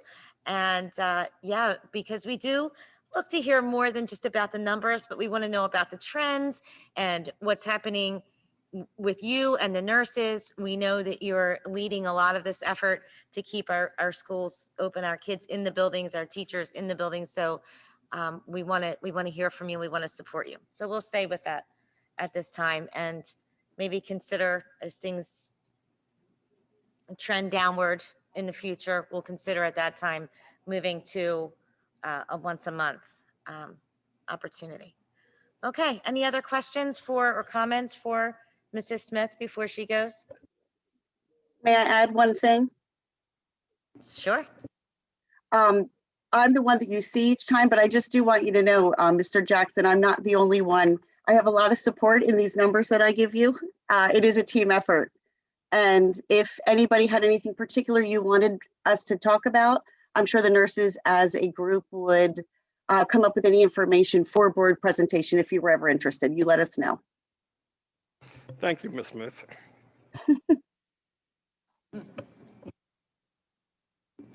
All right then. Mr. Fitzgerald, solicitor's report. Yes, briefly, if you recall about a year ago, we received our first round of federal emergency relief and stimulus through the CARES Act and the FFCRA. With that came what I would describe as significant legal implications over the last year with regard to those first rounds of federal stimulus and emergency relief. 10 days ago, we just had the American Relief Plan passed, which has a significant number of stimulus dollars attached to it. But luckily, at least from a legal perspective, the impact seems to be relatively muted upon our initial review. There's impact as it relates to COBRA responsibilities. There are tax credits that would allow for the district to continue FFCRA should it so desire. I think the biggest impact with the federal stimulus dollars will be the impact of, with all that federal money now within our system, procurement and bidding requirements that will now attach due to federal dollars. And that's going to be a very important consideration as the district must provide for compensatory and additional services to students over the next several months and maybe years, and what obligations we have under federal law as relates to bidding and procurement requirements. So we'll be keeping an eye on that and working with the business office to make sure that if those services must come from outside the district with contractors, that we're adhering to the federal standards, not just the state. Okay, questions or comments for Mr. Fitzgerald? All right, thank you very much for all of the reports this evening. We'll move on through the rest of the agenda at this point. And the minutes A and B, is there a motion? So moved. Second. Questions or comments? All in favor, say aye. Aye. Any opposed? That motion passes. Personnel, A through R. Is there a motion? So moved. Second. Questions or comments? One question. Under the professional staff as special education teachers, there were 6, or there were additional staff recommended from the work session or added from the work session, new additions. H, G, and H. Just curious. Mrs. Lees, can you comment on that? Thank you.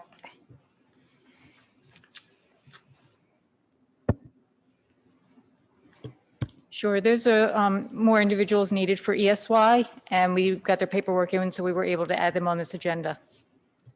All right, thank you.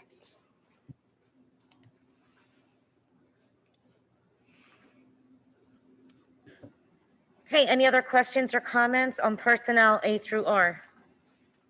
All in favor, say aye. Aye. Any opposed? That motion passes. Finance, A through F. Is there a motion? So moved. Second. Questions or comments? Mr. Rizzo, sorry. Mr. Fitzgerald, is there any updates on item E? I'm sorry, Ms. The new finance? Yes, sir. I believe Mr. DeBella broke down the appraisal, our appraisal versus the taxpayer's appraisal. The settlement herein is reflective of our appraiser's value of the property. Thank you. Any other questions or comments on finance A through F? All in favor, say aye. Aye. Any opposed? That motion passes. New property, A through E. So moved. Second. I have a question on E, for Mr. Hunter, on the bottle filling stations. I had two questions. Are they freestanding or do they have to be built into the walls? They actually go in place to existing fountains. Oh, okay. And the second question is, I looked at some of them online and some of them have a little drinking fountain thing on them too, besides the bottle filling. These aren't going to have that, are they? Yes, they will. There's actually one right over in the corner there. It's the exact model, the OK model. So how do you prevent students from drinking out of it? I mean, what's the difference if we already have fountains? Why don't we just use the ones we have if we're going to allow that? What's the difference between, Well, we already have drinking fountains that you go over and drink out of. So if we're going to put in new things that you fill bottles, but they can still bend over and drink out of it, you've kind of defeated the purpose. well, it's going to have a bottle filling station, and we'll just isolate the spout until COVID restrictions are lifted, and then it'll be back into service as a regular fountain. Okay, thanks. I also had a question, Mr. Hunter. The expectation on that grant money, when do you expect that to be received? This is actually a Mr. Jackson question completely, because you always ask, you don't like the money to be spent, and I would agree, prior to the grant money coming in. So that's my question on that. What's the expectation on that ESSER 2 grant? I'm going to have to defer that to Mr. Fink.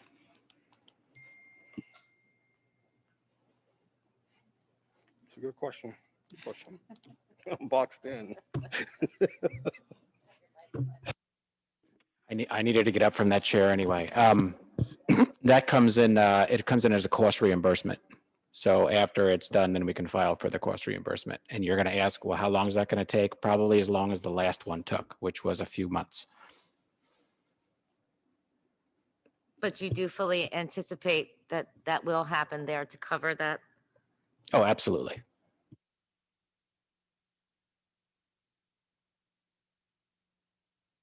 All right, any other questions on new property, A through E? Questions or comments?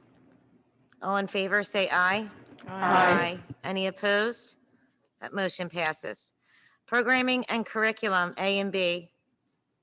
So moved. Second. Questions or comments? All in favor, say aye. Aye. Any opposed? That motion passes. Conferences and workshops, A through G. A lot of this I did notice was back to what Mrs. Lees had referenced before about the Title IX. So that continues to happen. So are there any other questions or comments?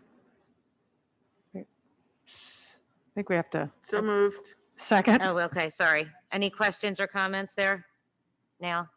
Okay. All in favor, say aye. Aye. Any opposed? Okay, that motion passes. Other business, let's take that separately. A, which is in reference to the policies, the policies that are submitted for approval. There are 5 of those. Are there any questions or is there a motion? So moved. Second. Questions or comments? All in favor, say aye. Aye. Any opposed? Okay, so that motion carries A. New other business, B. So moved. Second. Questions or comments? Just a small comment. I'm really thrilled to see this happening. Mr. Schaefer, would you like to explain to our small audience what is happening in that? Just as a, Well, this is an in-person event that is being scheduled, and they're attending it, not just in person, but it's in Orlando, and I believe they're inviting the school board president to attend. they're not. They're not? Okay. They're not. All right, there you go. I think this is the third attendance. This would be the third time that they will have done this specific trip. It's Music in the Parks. There's a big competition. A number of schools come down, they perform, they compete. If you look over by the music wing, you'll see, all the Mickey Mouse trophies, and it's a wonderful event. The students, and it's every part of our high school music program is involved. So it's really just a great activity and event for all of them. It's really an opportunity of a lifetime, and they are talking here about it's being scheduled for this time next year. It's just So great there to are- see like that's a normal a normal activity and event, and really hopeful that there will be nothing to hold that back. So do we have a motion I on that? moved, Is there yeah. a motion? I And moved on that. is there a second? And any other questions or comments on that?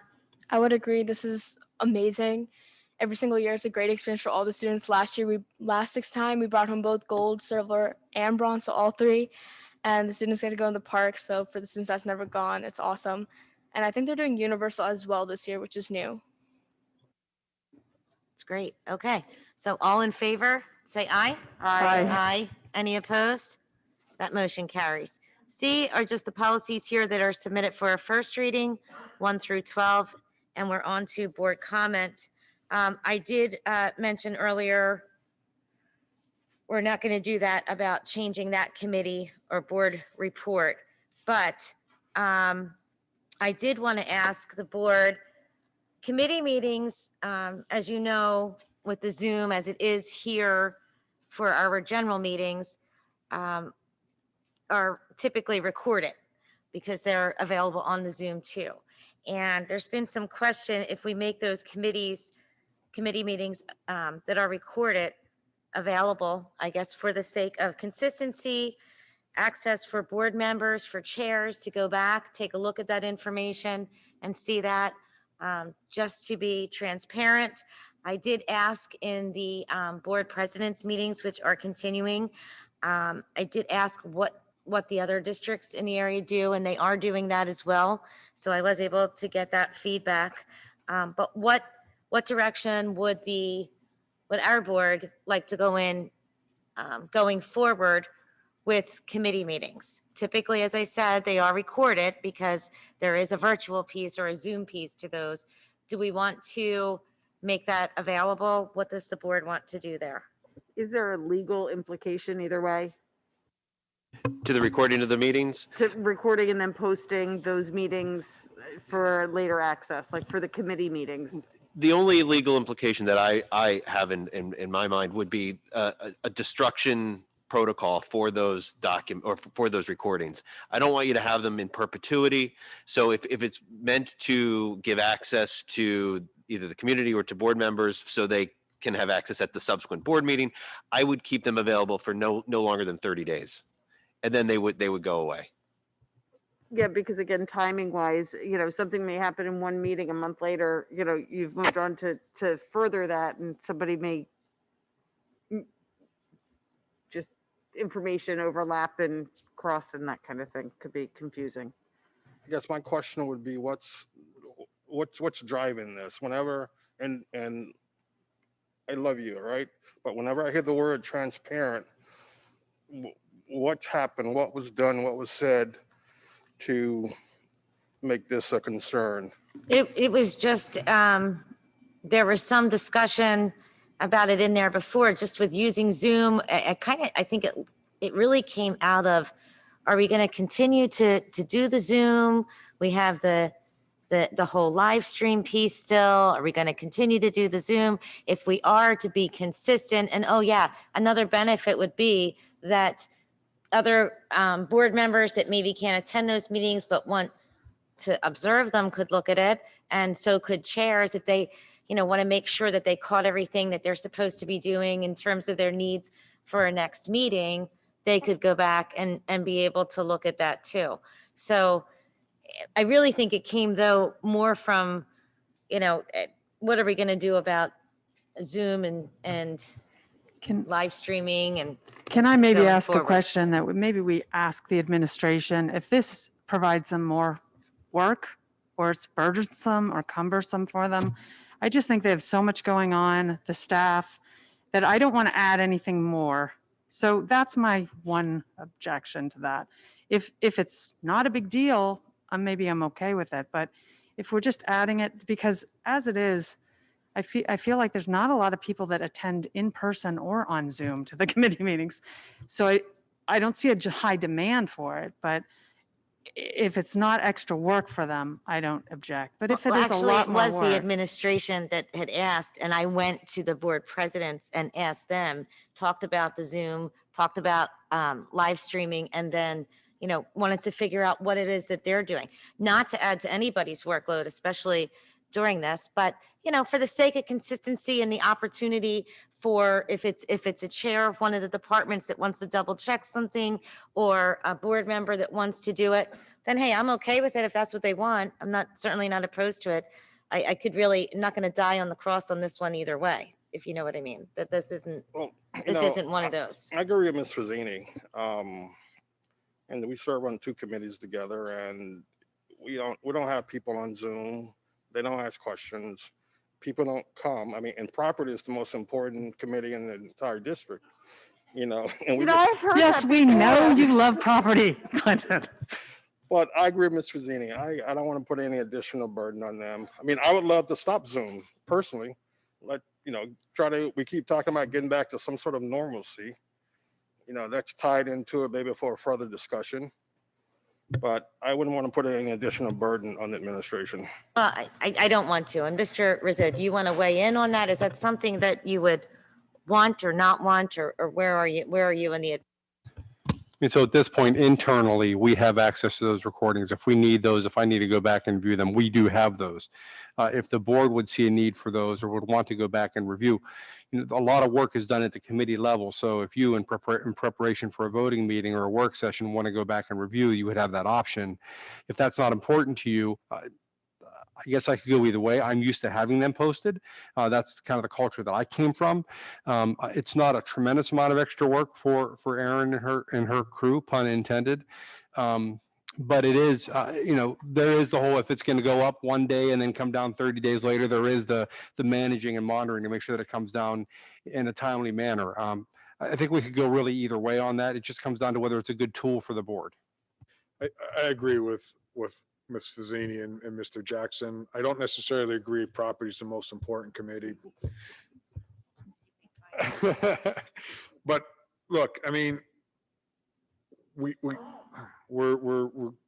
going to add, it's going to take work because you're going to, the videos are going to have to be put up. Then somebody's going to have to monitor. Then you're going to have an end of life video.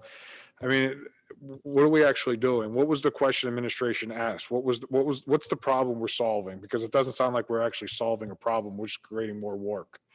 And, we don't approve meeting minutes. We accept them. There's a big difference between the two. And I'm concerned about what these videos could become, long-term, it's just, we're just adding more and more to the mix that, and I'm not sure what's the value, what's the problem we're trying to solve. It doesn't sound like there is one. I agree with the 3 of you because, I mean, we lived fine without these before when we had the meetings over at the district office. They weren't recorded as far as I know.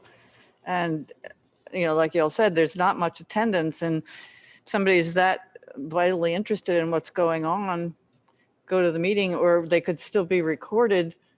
I mean, they could still be on Zoom if we must, and somebody can watch it. But, if you're posting it and then, Mrs. Crew has to, okay, it's time to take this one down, it's just more of unnecessary So stuff. it sounds like most people don't think it's necessary at this point in time. If we have folks who want to continue the conversation, maybe we could. Otherwise, I think.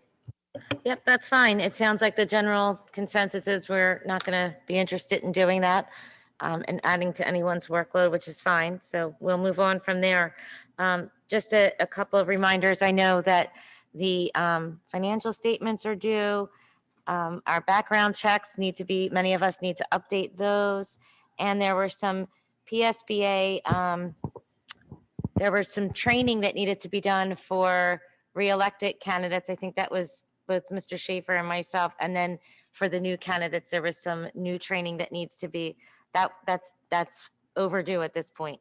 And then there's also some professional development that Mr. Rizzo shared with us in an email and also in the board memo that's coming up this week. If you can jump on to any of those trainings. That's all I have for board comment. Anyone else have any board comment this evening? I have a couple of comments, if I may. we talked about the budget, and we're all in a jovial mood, but I really want the board members to think about the tasks that's coming down the pipeline.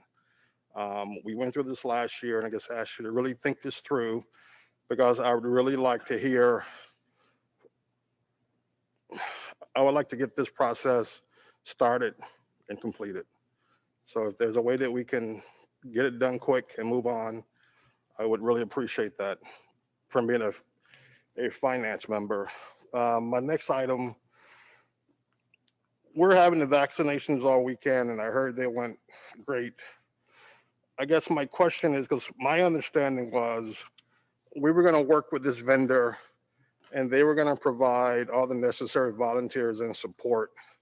But then I'm seeing staff, and maybe the staff is volunteering.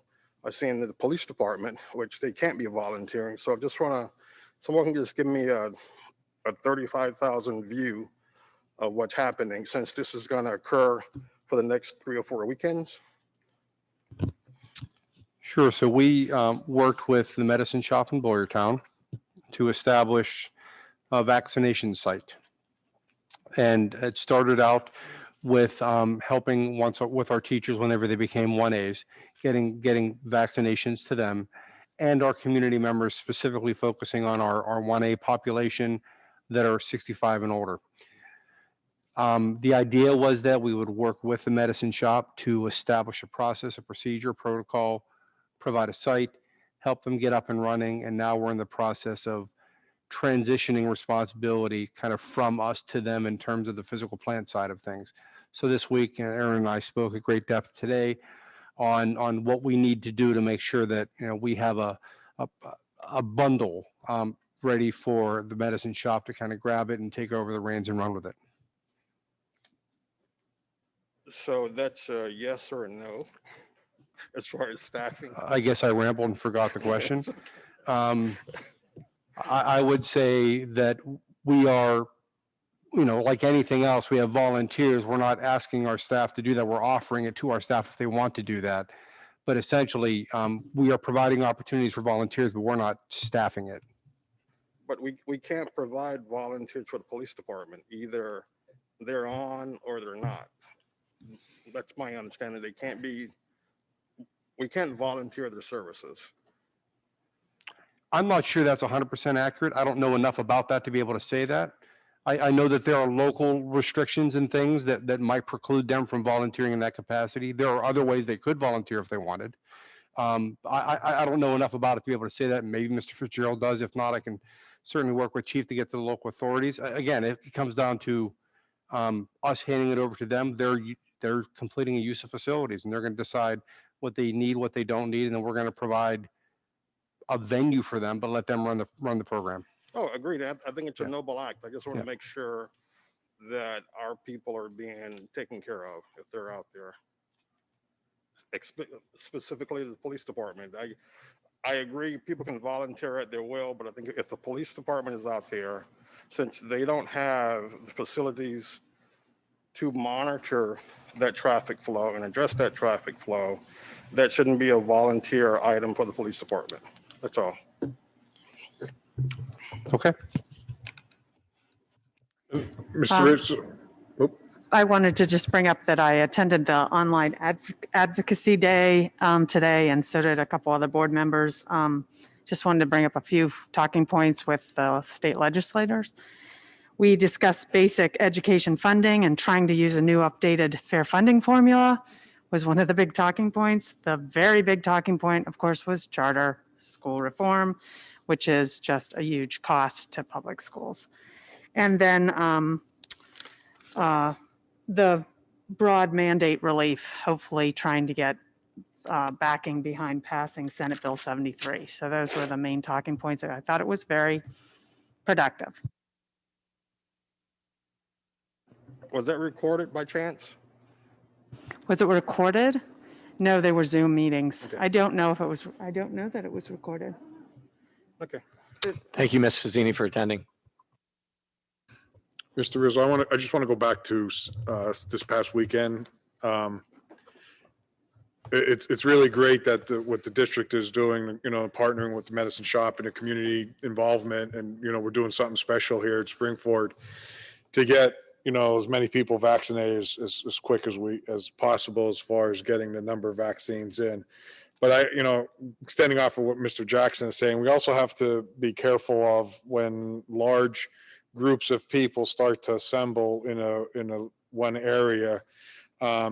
Things start to occur that are against school policy that we have to make sure that don't occur. And that is, where you may have groups starting to advertise type businesses or whatever, or political events or campaign materials or whatever. None of that could occur on school property. And we have to make sure that that is reiterated while these things are going on as well, because we don't want to turn this into a free for all. Agreed. I completely agree with you because I don't want to lose focus of what that day is for. Right. Yep. All right. Any other board comment? I have one very exciting announcement. And there's no sarcasm here, and I've written it down. So I'm happy to announce that on Saturday, August 21st, let me start over, all right? First off, if I'm gonna make an announcement, we're gonna do it right, okay? Saturday, August the 21st, the Springford Education Foundation is putting on our blue and gold golf event. Pause for clapping.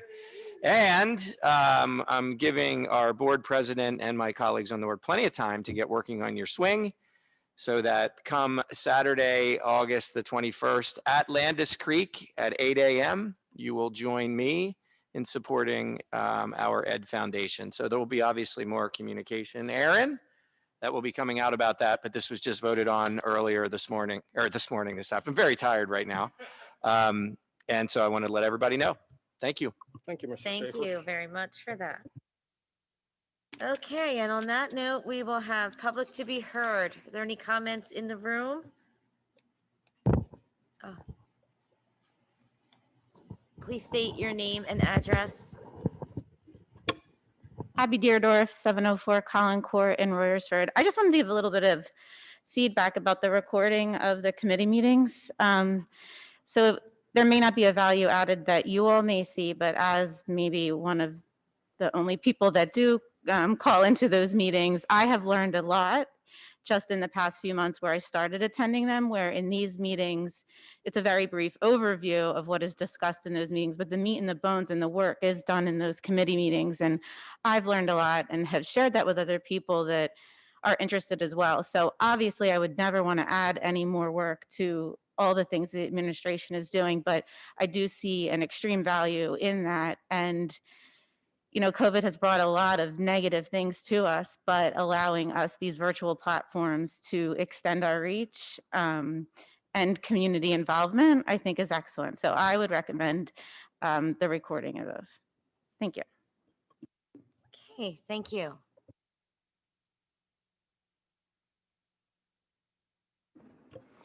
Hi, I'm Karen Weingarten, 6 Dorothy Circle. I just wanted to say I was at the vaccination event on Saturday, and the comments we got back from the community and the thankful hearts and the joy I saw on people's faces was remarkable. And it was no easy feat, Mr. Rizzo, Aaron, pulling all those folks together. This is the one comment I want to tell you. A gentleman came in and he said he felt like he waited in line at Disneyland. And when he came out the other end, it was so well executed, and the logistics that went into it and the planning, people were sincerely grateful. So to have an event, and I realize there's some complications and some changes you want to make to this going forward, but to have someone tell you, compare you to the user experience of Disneyland, you deserve a pat on the back for that. So I thank you, and I thank you for letting me be part of that. I appreciate your effort. I do want to also extend a thank you to all of the board members, Karen board members too, that were there on Saturday to volunteer. I think Mr. Schaefer and I served at the same time, as well as Mr. DeBello, and Dr. Wright was there. And if any of you had been there at other times, just want to acknowledge all of that too. It was a great effort. I realized that it was the medicine shop coordinating that at Springford, but I thank all of you and all of the other volunteers who were there to support those efforts on Saturday. I understand, Mr. DeBello, I also did see Mr. Cerisi. I understand you two really brought back the team. So thank you. And I missed the water ice. Somehow that I missed that. We weren't serving water ice, but we were there together earlier and had a lot of fun as usual. But yeah, we were,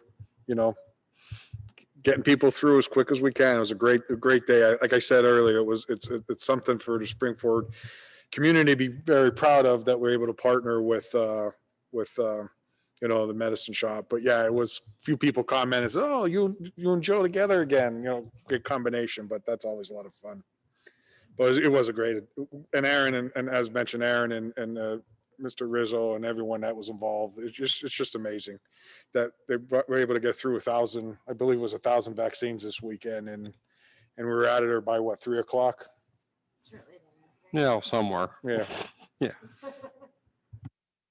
I would also like to say that I live in an active adult community, where these older people have really been struggling to get both doses of their and they have raved about the event at Springford, on how well it was coordinated, organized, that everyone was so courteous and helpful. And they love seeing the students volunteering, the boards volunteering. I get my second dose tomorrow, and then I'm going to volunteer for the rest of the time that they're there. But they were just absolutely amazed and could not thank Springford and the medicine shop enough, because they have been calling and driving 7 hours away trying to get their vaccines. So to be able to come up to Springford was just incredible to them. And they're very, very thankful to everyone involved. Well, I would like to thank all the current board members that were there, and I hope next week you're there too, and I will applaud you on a different time. But one note, Mr. Rizzo,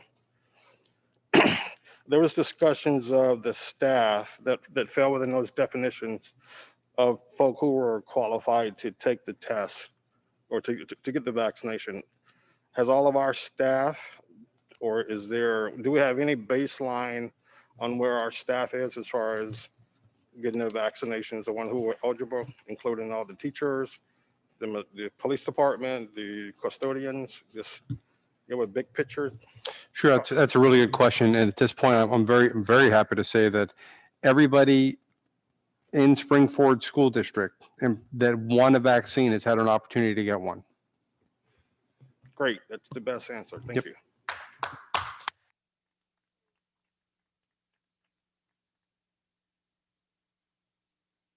Okay. We were actually in public comment. So are there any other public comments in the room? Any on the Zoom then? Okay. Rich, you want to start those for us? Hi, Michael. Please unmute yourself. State your full name and address and your public comment to be heard. Hi, good evening. Can you hear me? Yes. Michael Lebedzinski, 2005 Willowwood Drive, Royersford. I had a concern I wanted to raise around the current quarantine process. I understand a group of 10th graders were pulled out of their classroom today and had to be picked up from school because a classmate received a positive COVID test result. I'm just hoping to understand why that occurred. Since the beginning of the school year, more than 2,200 Springford students and staff were similarly ordered to quarantine for up to 14 days due to presumed exposure. This means no in-school education for them and no sports during that quarantine. Doesn't sound like a big deal, right? It's just temporary, but I'd ask you to consider the impact on a student athlete whose future opportunities in life hinge on a college athletic scholarship. Not being able to play for 14 days is a big deal. Or a student athlete whose team is competing next week in the state championship. For them, this disruption is potentially life-changing.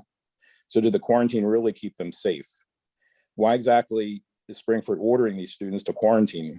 Is it because they assume that the exposure to COVID occurred and they want to prevent future spread? I can see that. It's a very reasonable health and safety plan. So let's test that presumption against the actual outcomes. That's what we do in science, right? We start with a hypothesis, we collect data, and we adjust our actions based on the observed data. So how many of these 2,200 students and staff actually contracted COVID from this presumed exposure? The answer in all cases is none, zero. Zero of the 2,200 actually contracted COVID from the exposure. Not a single member who was ordered to quarantine actually contracted COVID, including over 1,000 families in the 567 center that had suspected but not confirmed in-school transmission in February. We know very clearly from the science and a year's worth of data that school-age children rarely become seriously infected with COVID because they lack sufficient quantities of the ACE2 receptors to which SARS-CoV-2 binds, and therefore rarely transmit COVID to others. So why does Springford continue this practice of quarantining when our own data, confirmed by worldwide data, shows this practice to be futile and highly disruptive? Why have they not looked at the hypothesis and adjusted actions based on overwhelming data? Is it because the district is following PDE and Montgomery County Office of Public Health guidelines? Secondly, I noted that tonight was the second time that Mrs. Smith has used the term infectious, which sounds very scary, right? I wouldn't want to be in a room with an infectious person. I think what she meant was theoretically infectious, not confirmed infectious. So just like a clarification on that. And finally, please consider the disruption and the potentially life-changing impact of the current quarantine response. Consider updating the health and safety plan to be reflective of the actual results these quarantines have not delivered. Thank you.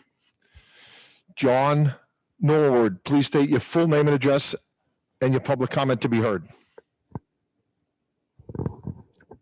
John Norwood, 6 Madison Circle, Collegeville. I heard earlier about the 3% proposed tax increase and the $1 million budget shortfall. Both those numbers are significant. I'd like to understand how the federal stimulus packages impact those numbers.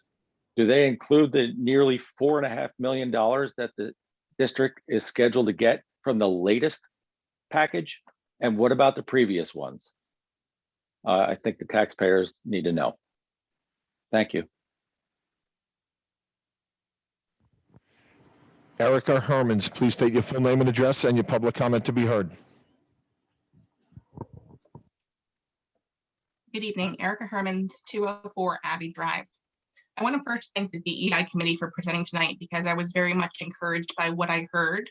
My goal tonight is to raise awareness. On March 9th, local leaders in or seeking office across Montgomery and Chester County presented a statement in support of our Asian American and Pacific Islander residents, condemning racist rhetoric and violence against any person or group of people in our communities.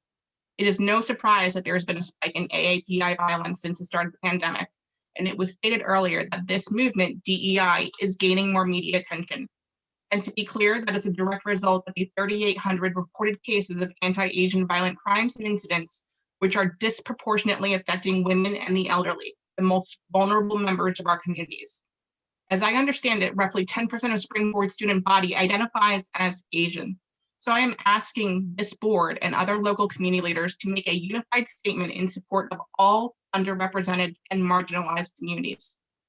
I urge the board to consider how the privilege of holding elected office can help advance exactly what your DEI committee is seeking to accomplish. They want to have every student feel expected, enhance peer-to-peer interactions, to feel respected, treated fairly, to be reflected in the curriculum being taught. Diversity does not represent a person. It applies to teams, communities, ecosystems. And as board members, all 9 of you directly influence the extent to which the district does or does not embrace and embody these initiatives. So I urge you to be careful when you promote Springford as being ahead of the curve, because doing so puts us at risk of complacency. It is not a time to be complacent.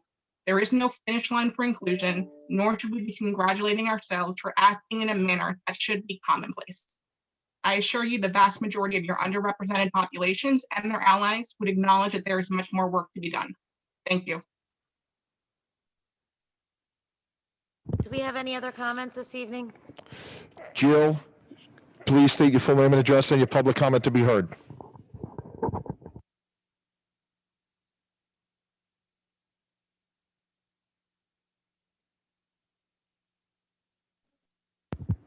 Okay, can you hear me?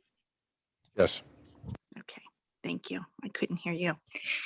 So one of the observations I have listening to this meeting tonight that has me concerned. Excuse me. She needs to identify her address.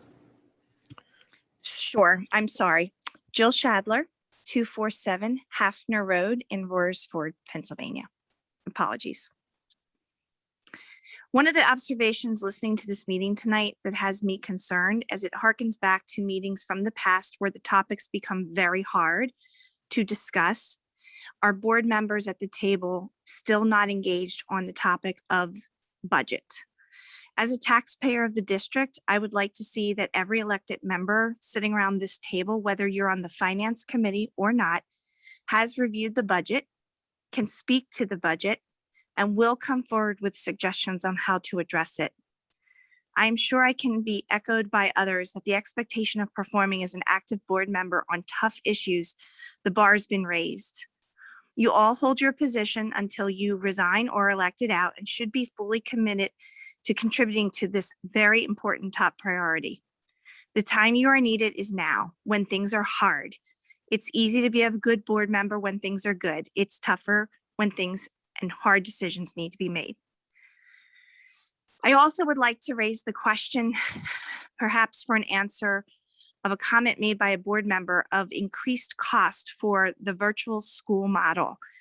I'm unclear as to what increased costs those would involve, given that we went to that model this year. These decisions are not short-term, they are for the long-term district, and I'm watching and listening very closely. My last comment relates to COVID communications. My own child had a very confusing experience related to this. We received a general notice about a COVID exposure on a bus with no reference to which bus.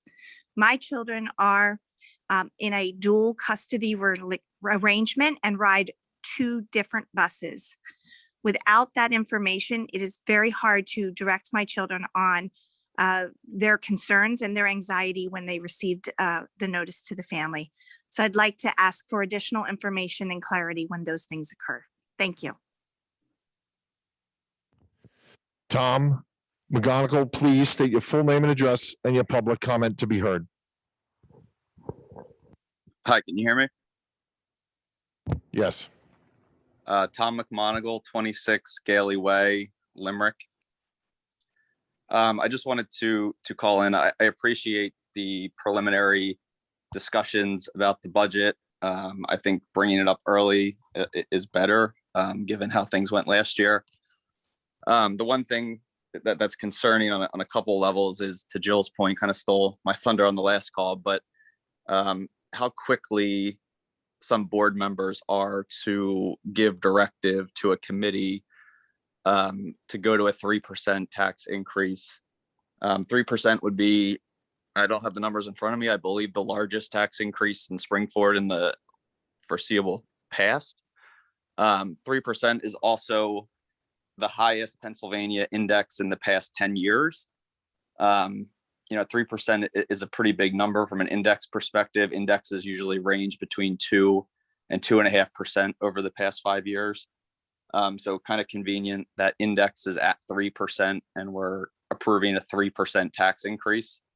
The two should be separate identifiable factors. The budget should be built to the best of the district's ability, and not necessarily aiming to get to a number set by the state. I know the number's there for a reason. We don't want to exceed it. We don't want to go to a public vote, but I think that just going to that number blindly without all the facts and numbers, especially for non-committee members, I think is a little irresponsible, especially when this affects every taxpayer in the community. So I think just, to Clinton Jackson's point too, during the end of the meeting, making sure everybody is reviewing the budget, every board member, whether you're on the finance committee or not, you have to answer to the public to this tax increase at the end of the day. So just be prepared, have the numbers in front of you, understand what you're voting on, understand what's in that budget, because 3% is not a laughable number when it comes to this district. So just making sure everybody's educated. Thank you. At this time, there are no more hands raised. Okay, do we have a motion to adjourn? So moved. Second. Meeting adjourned.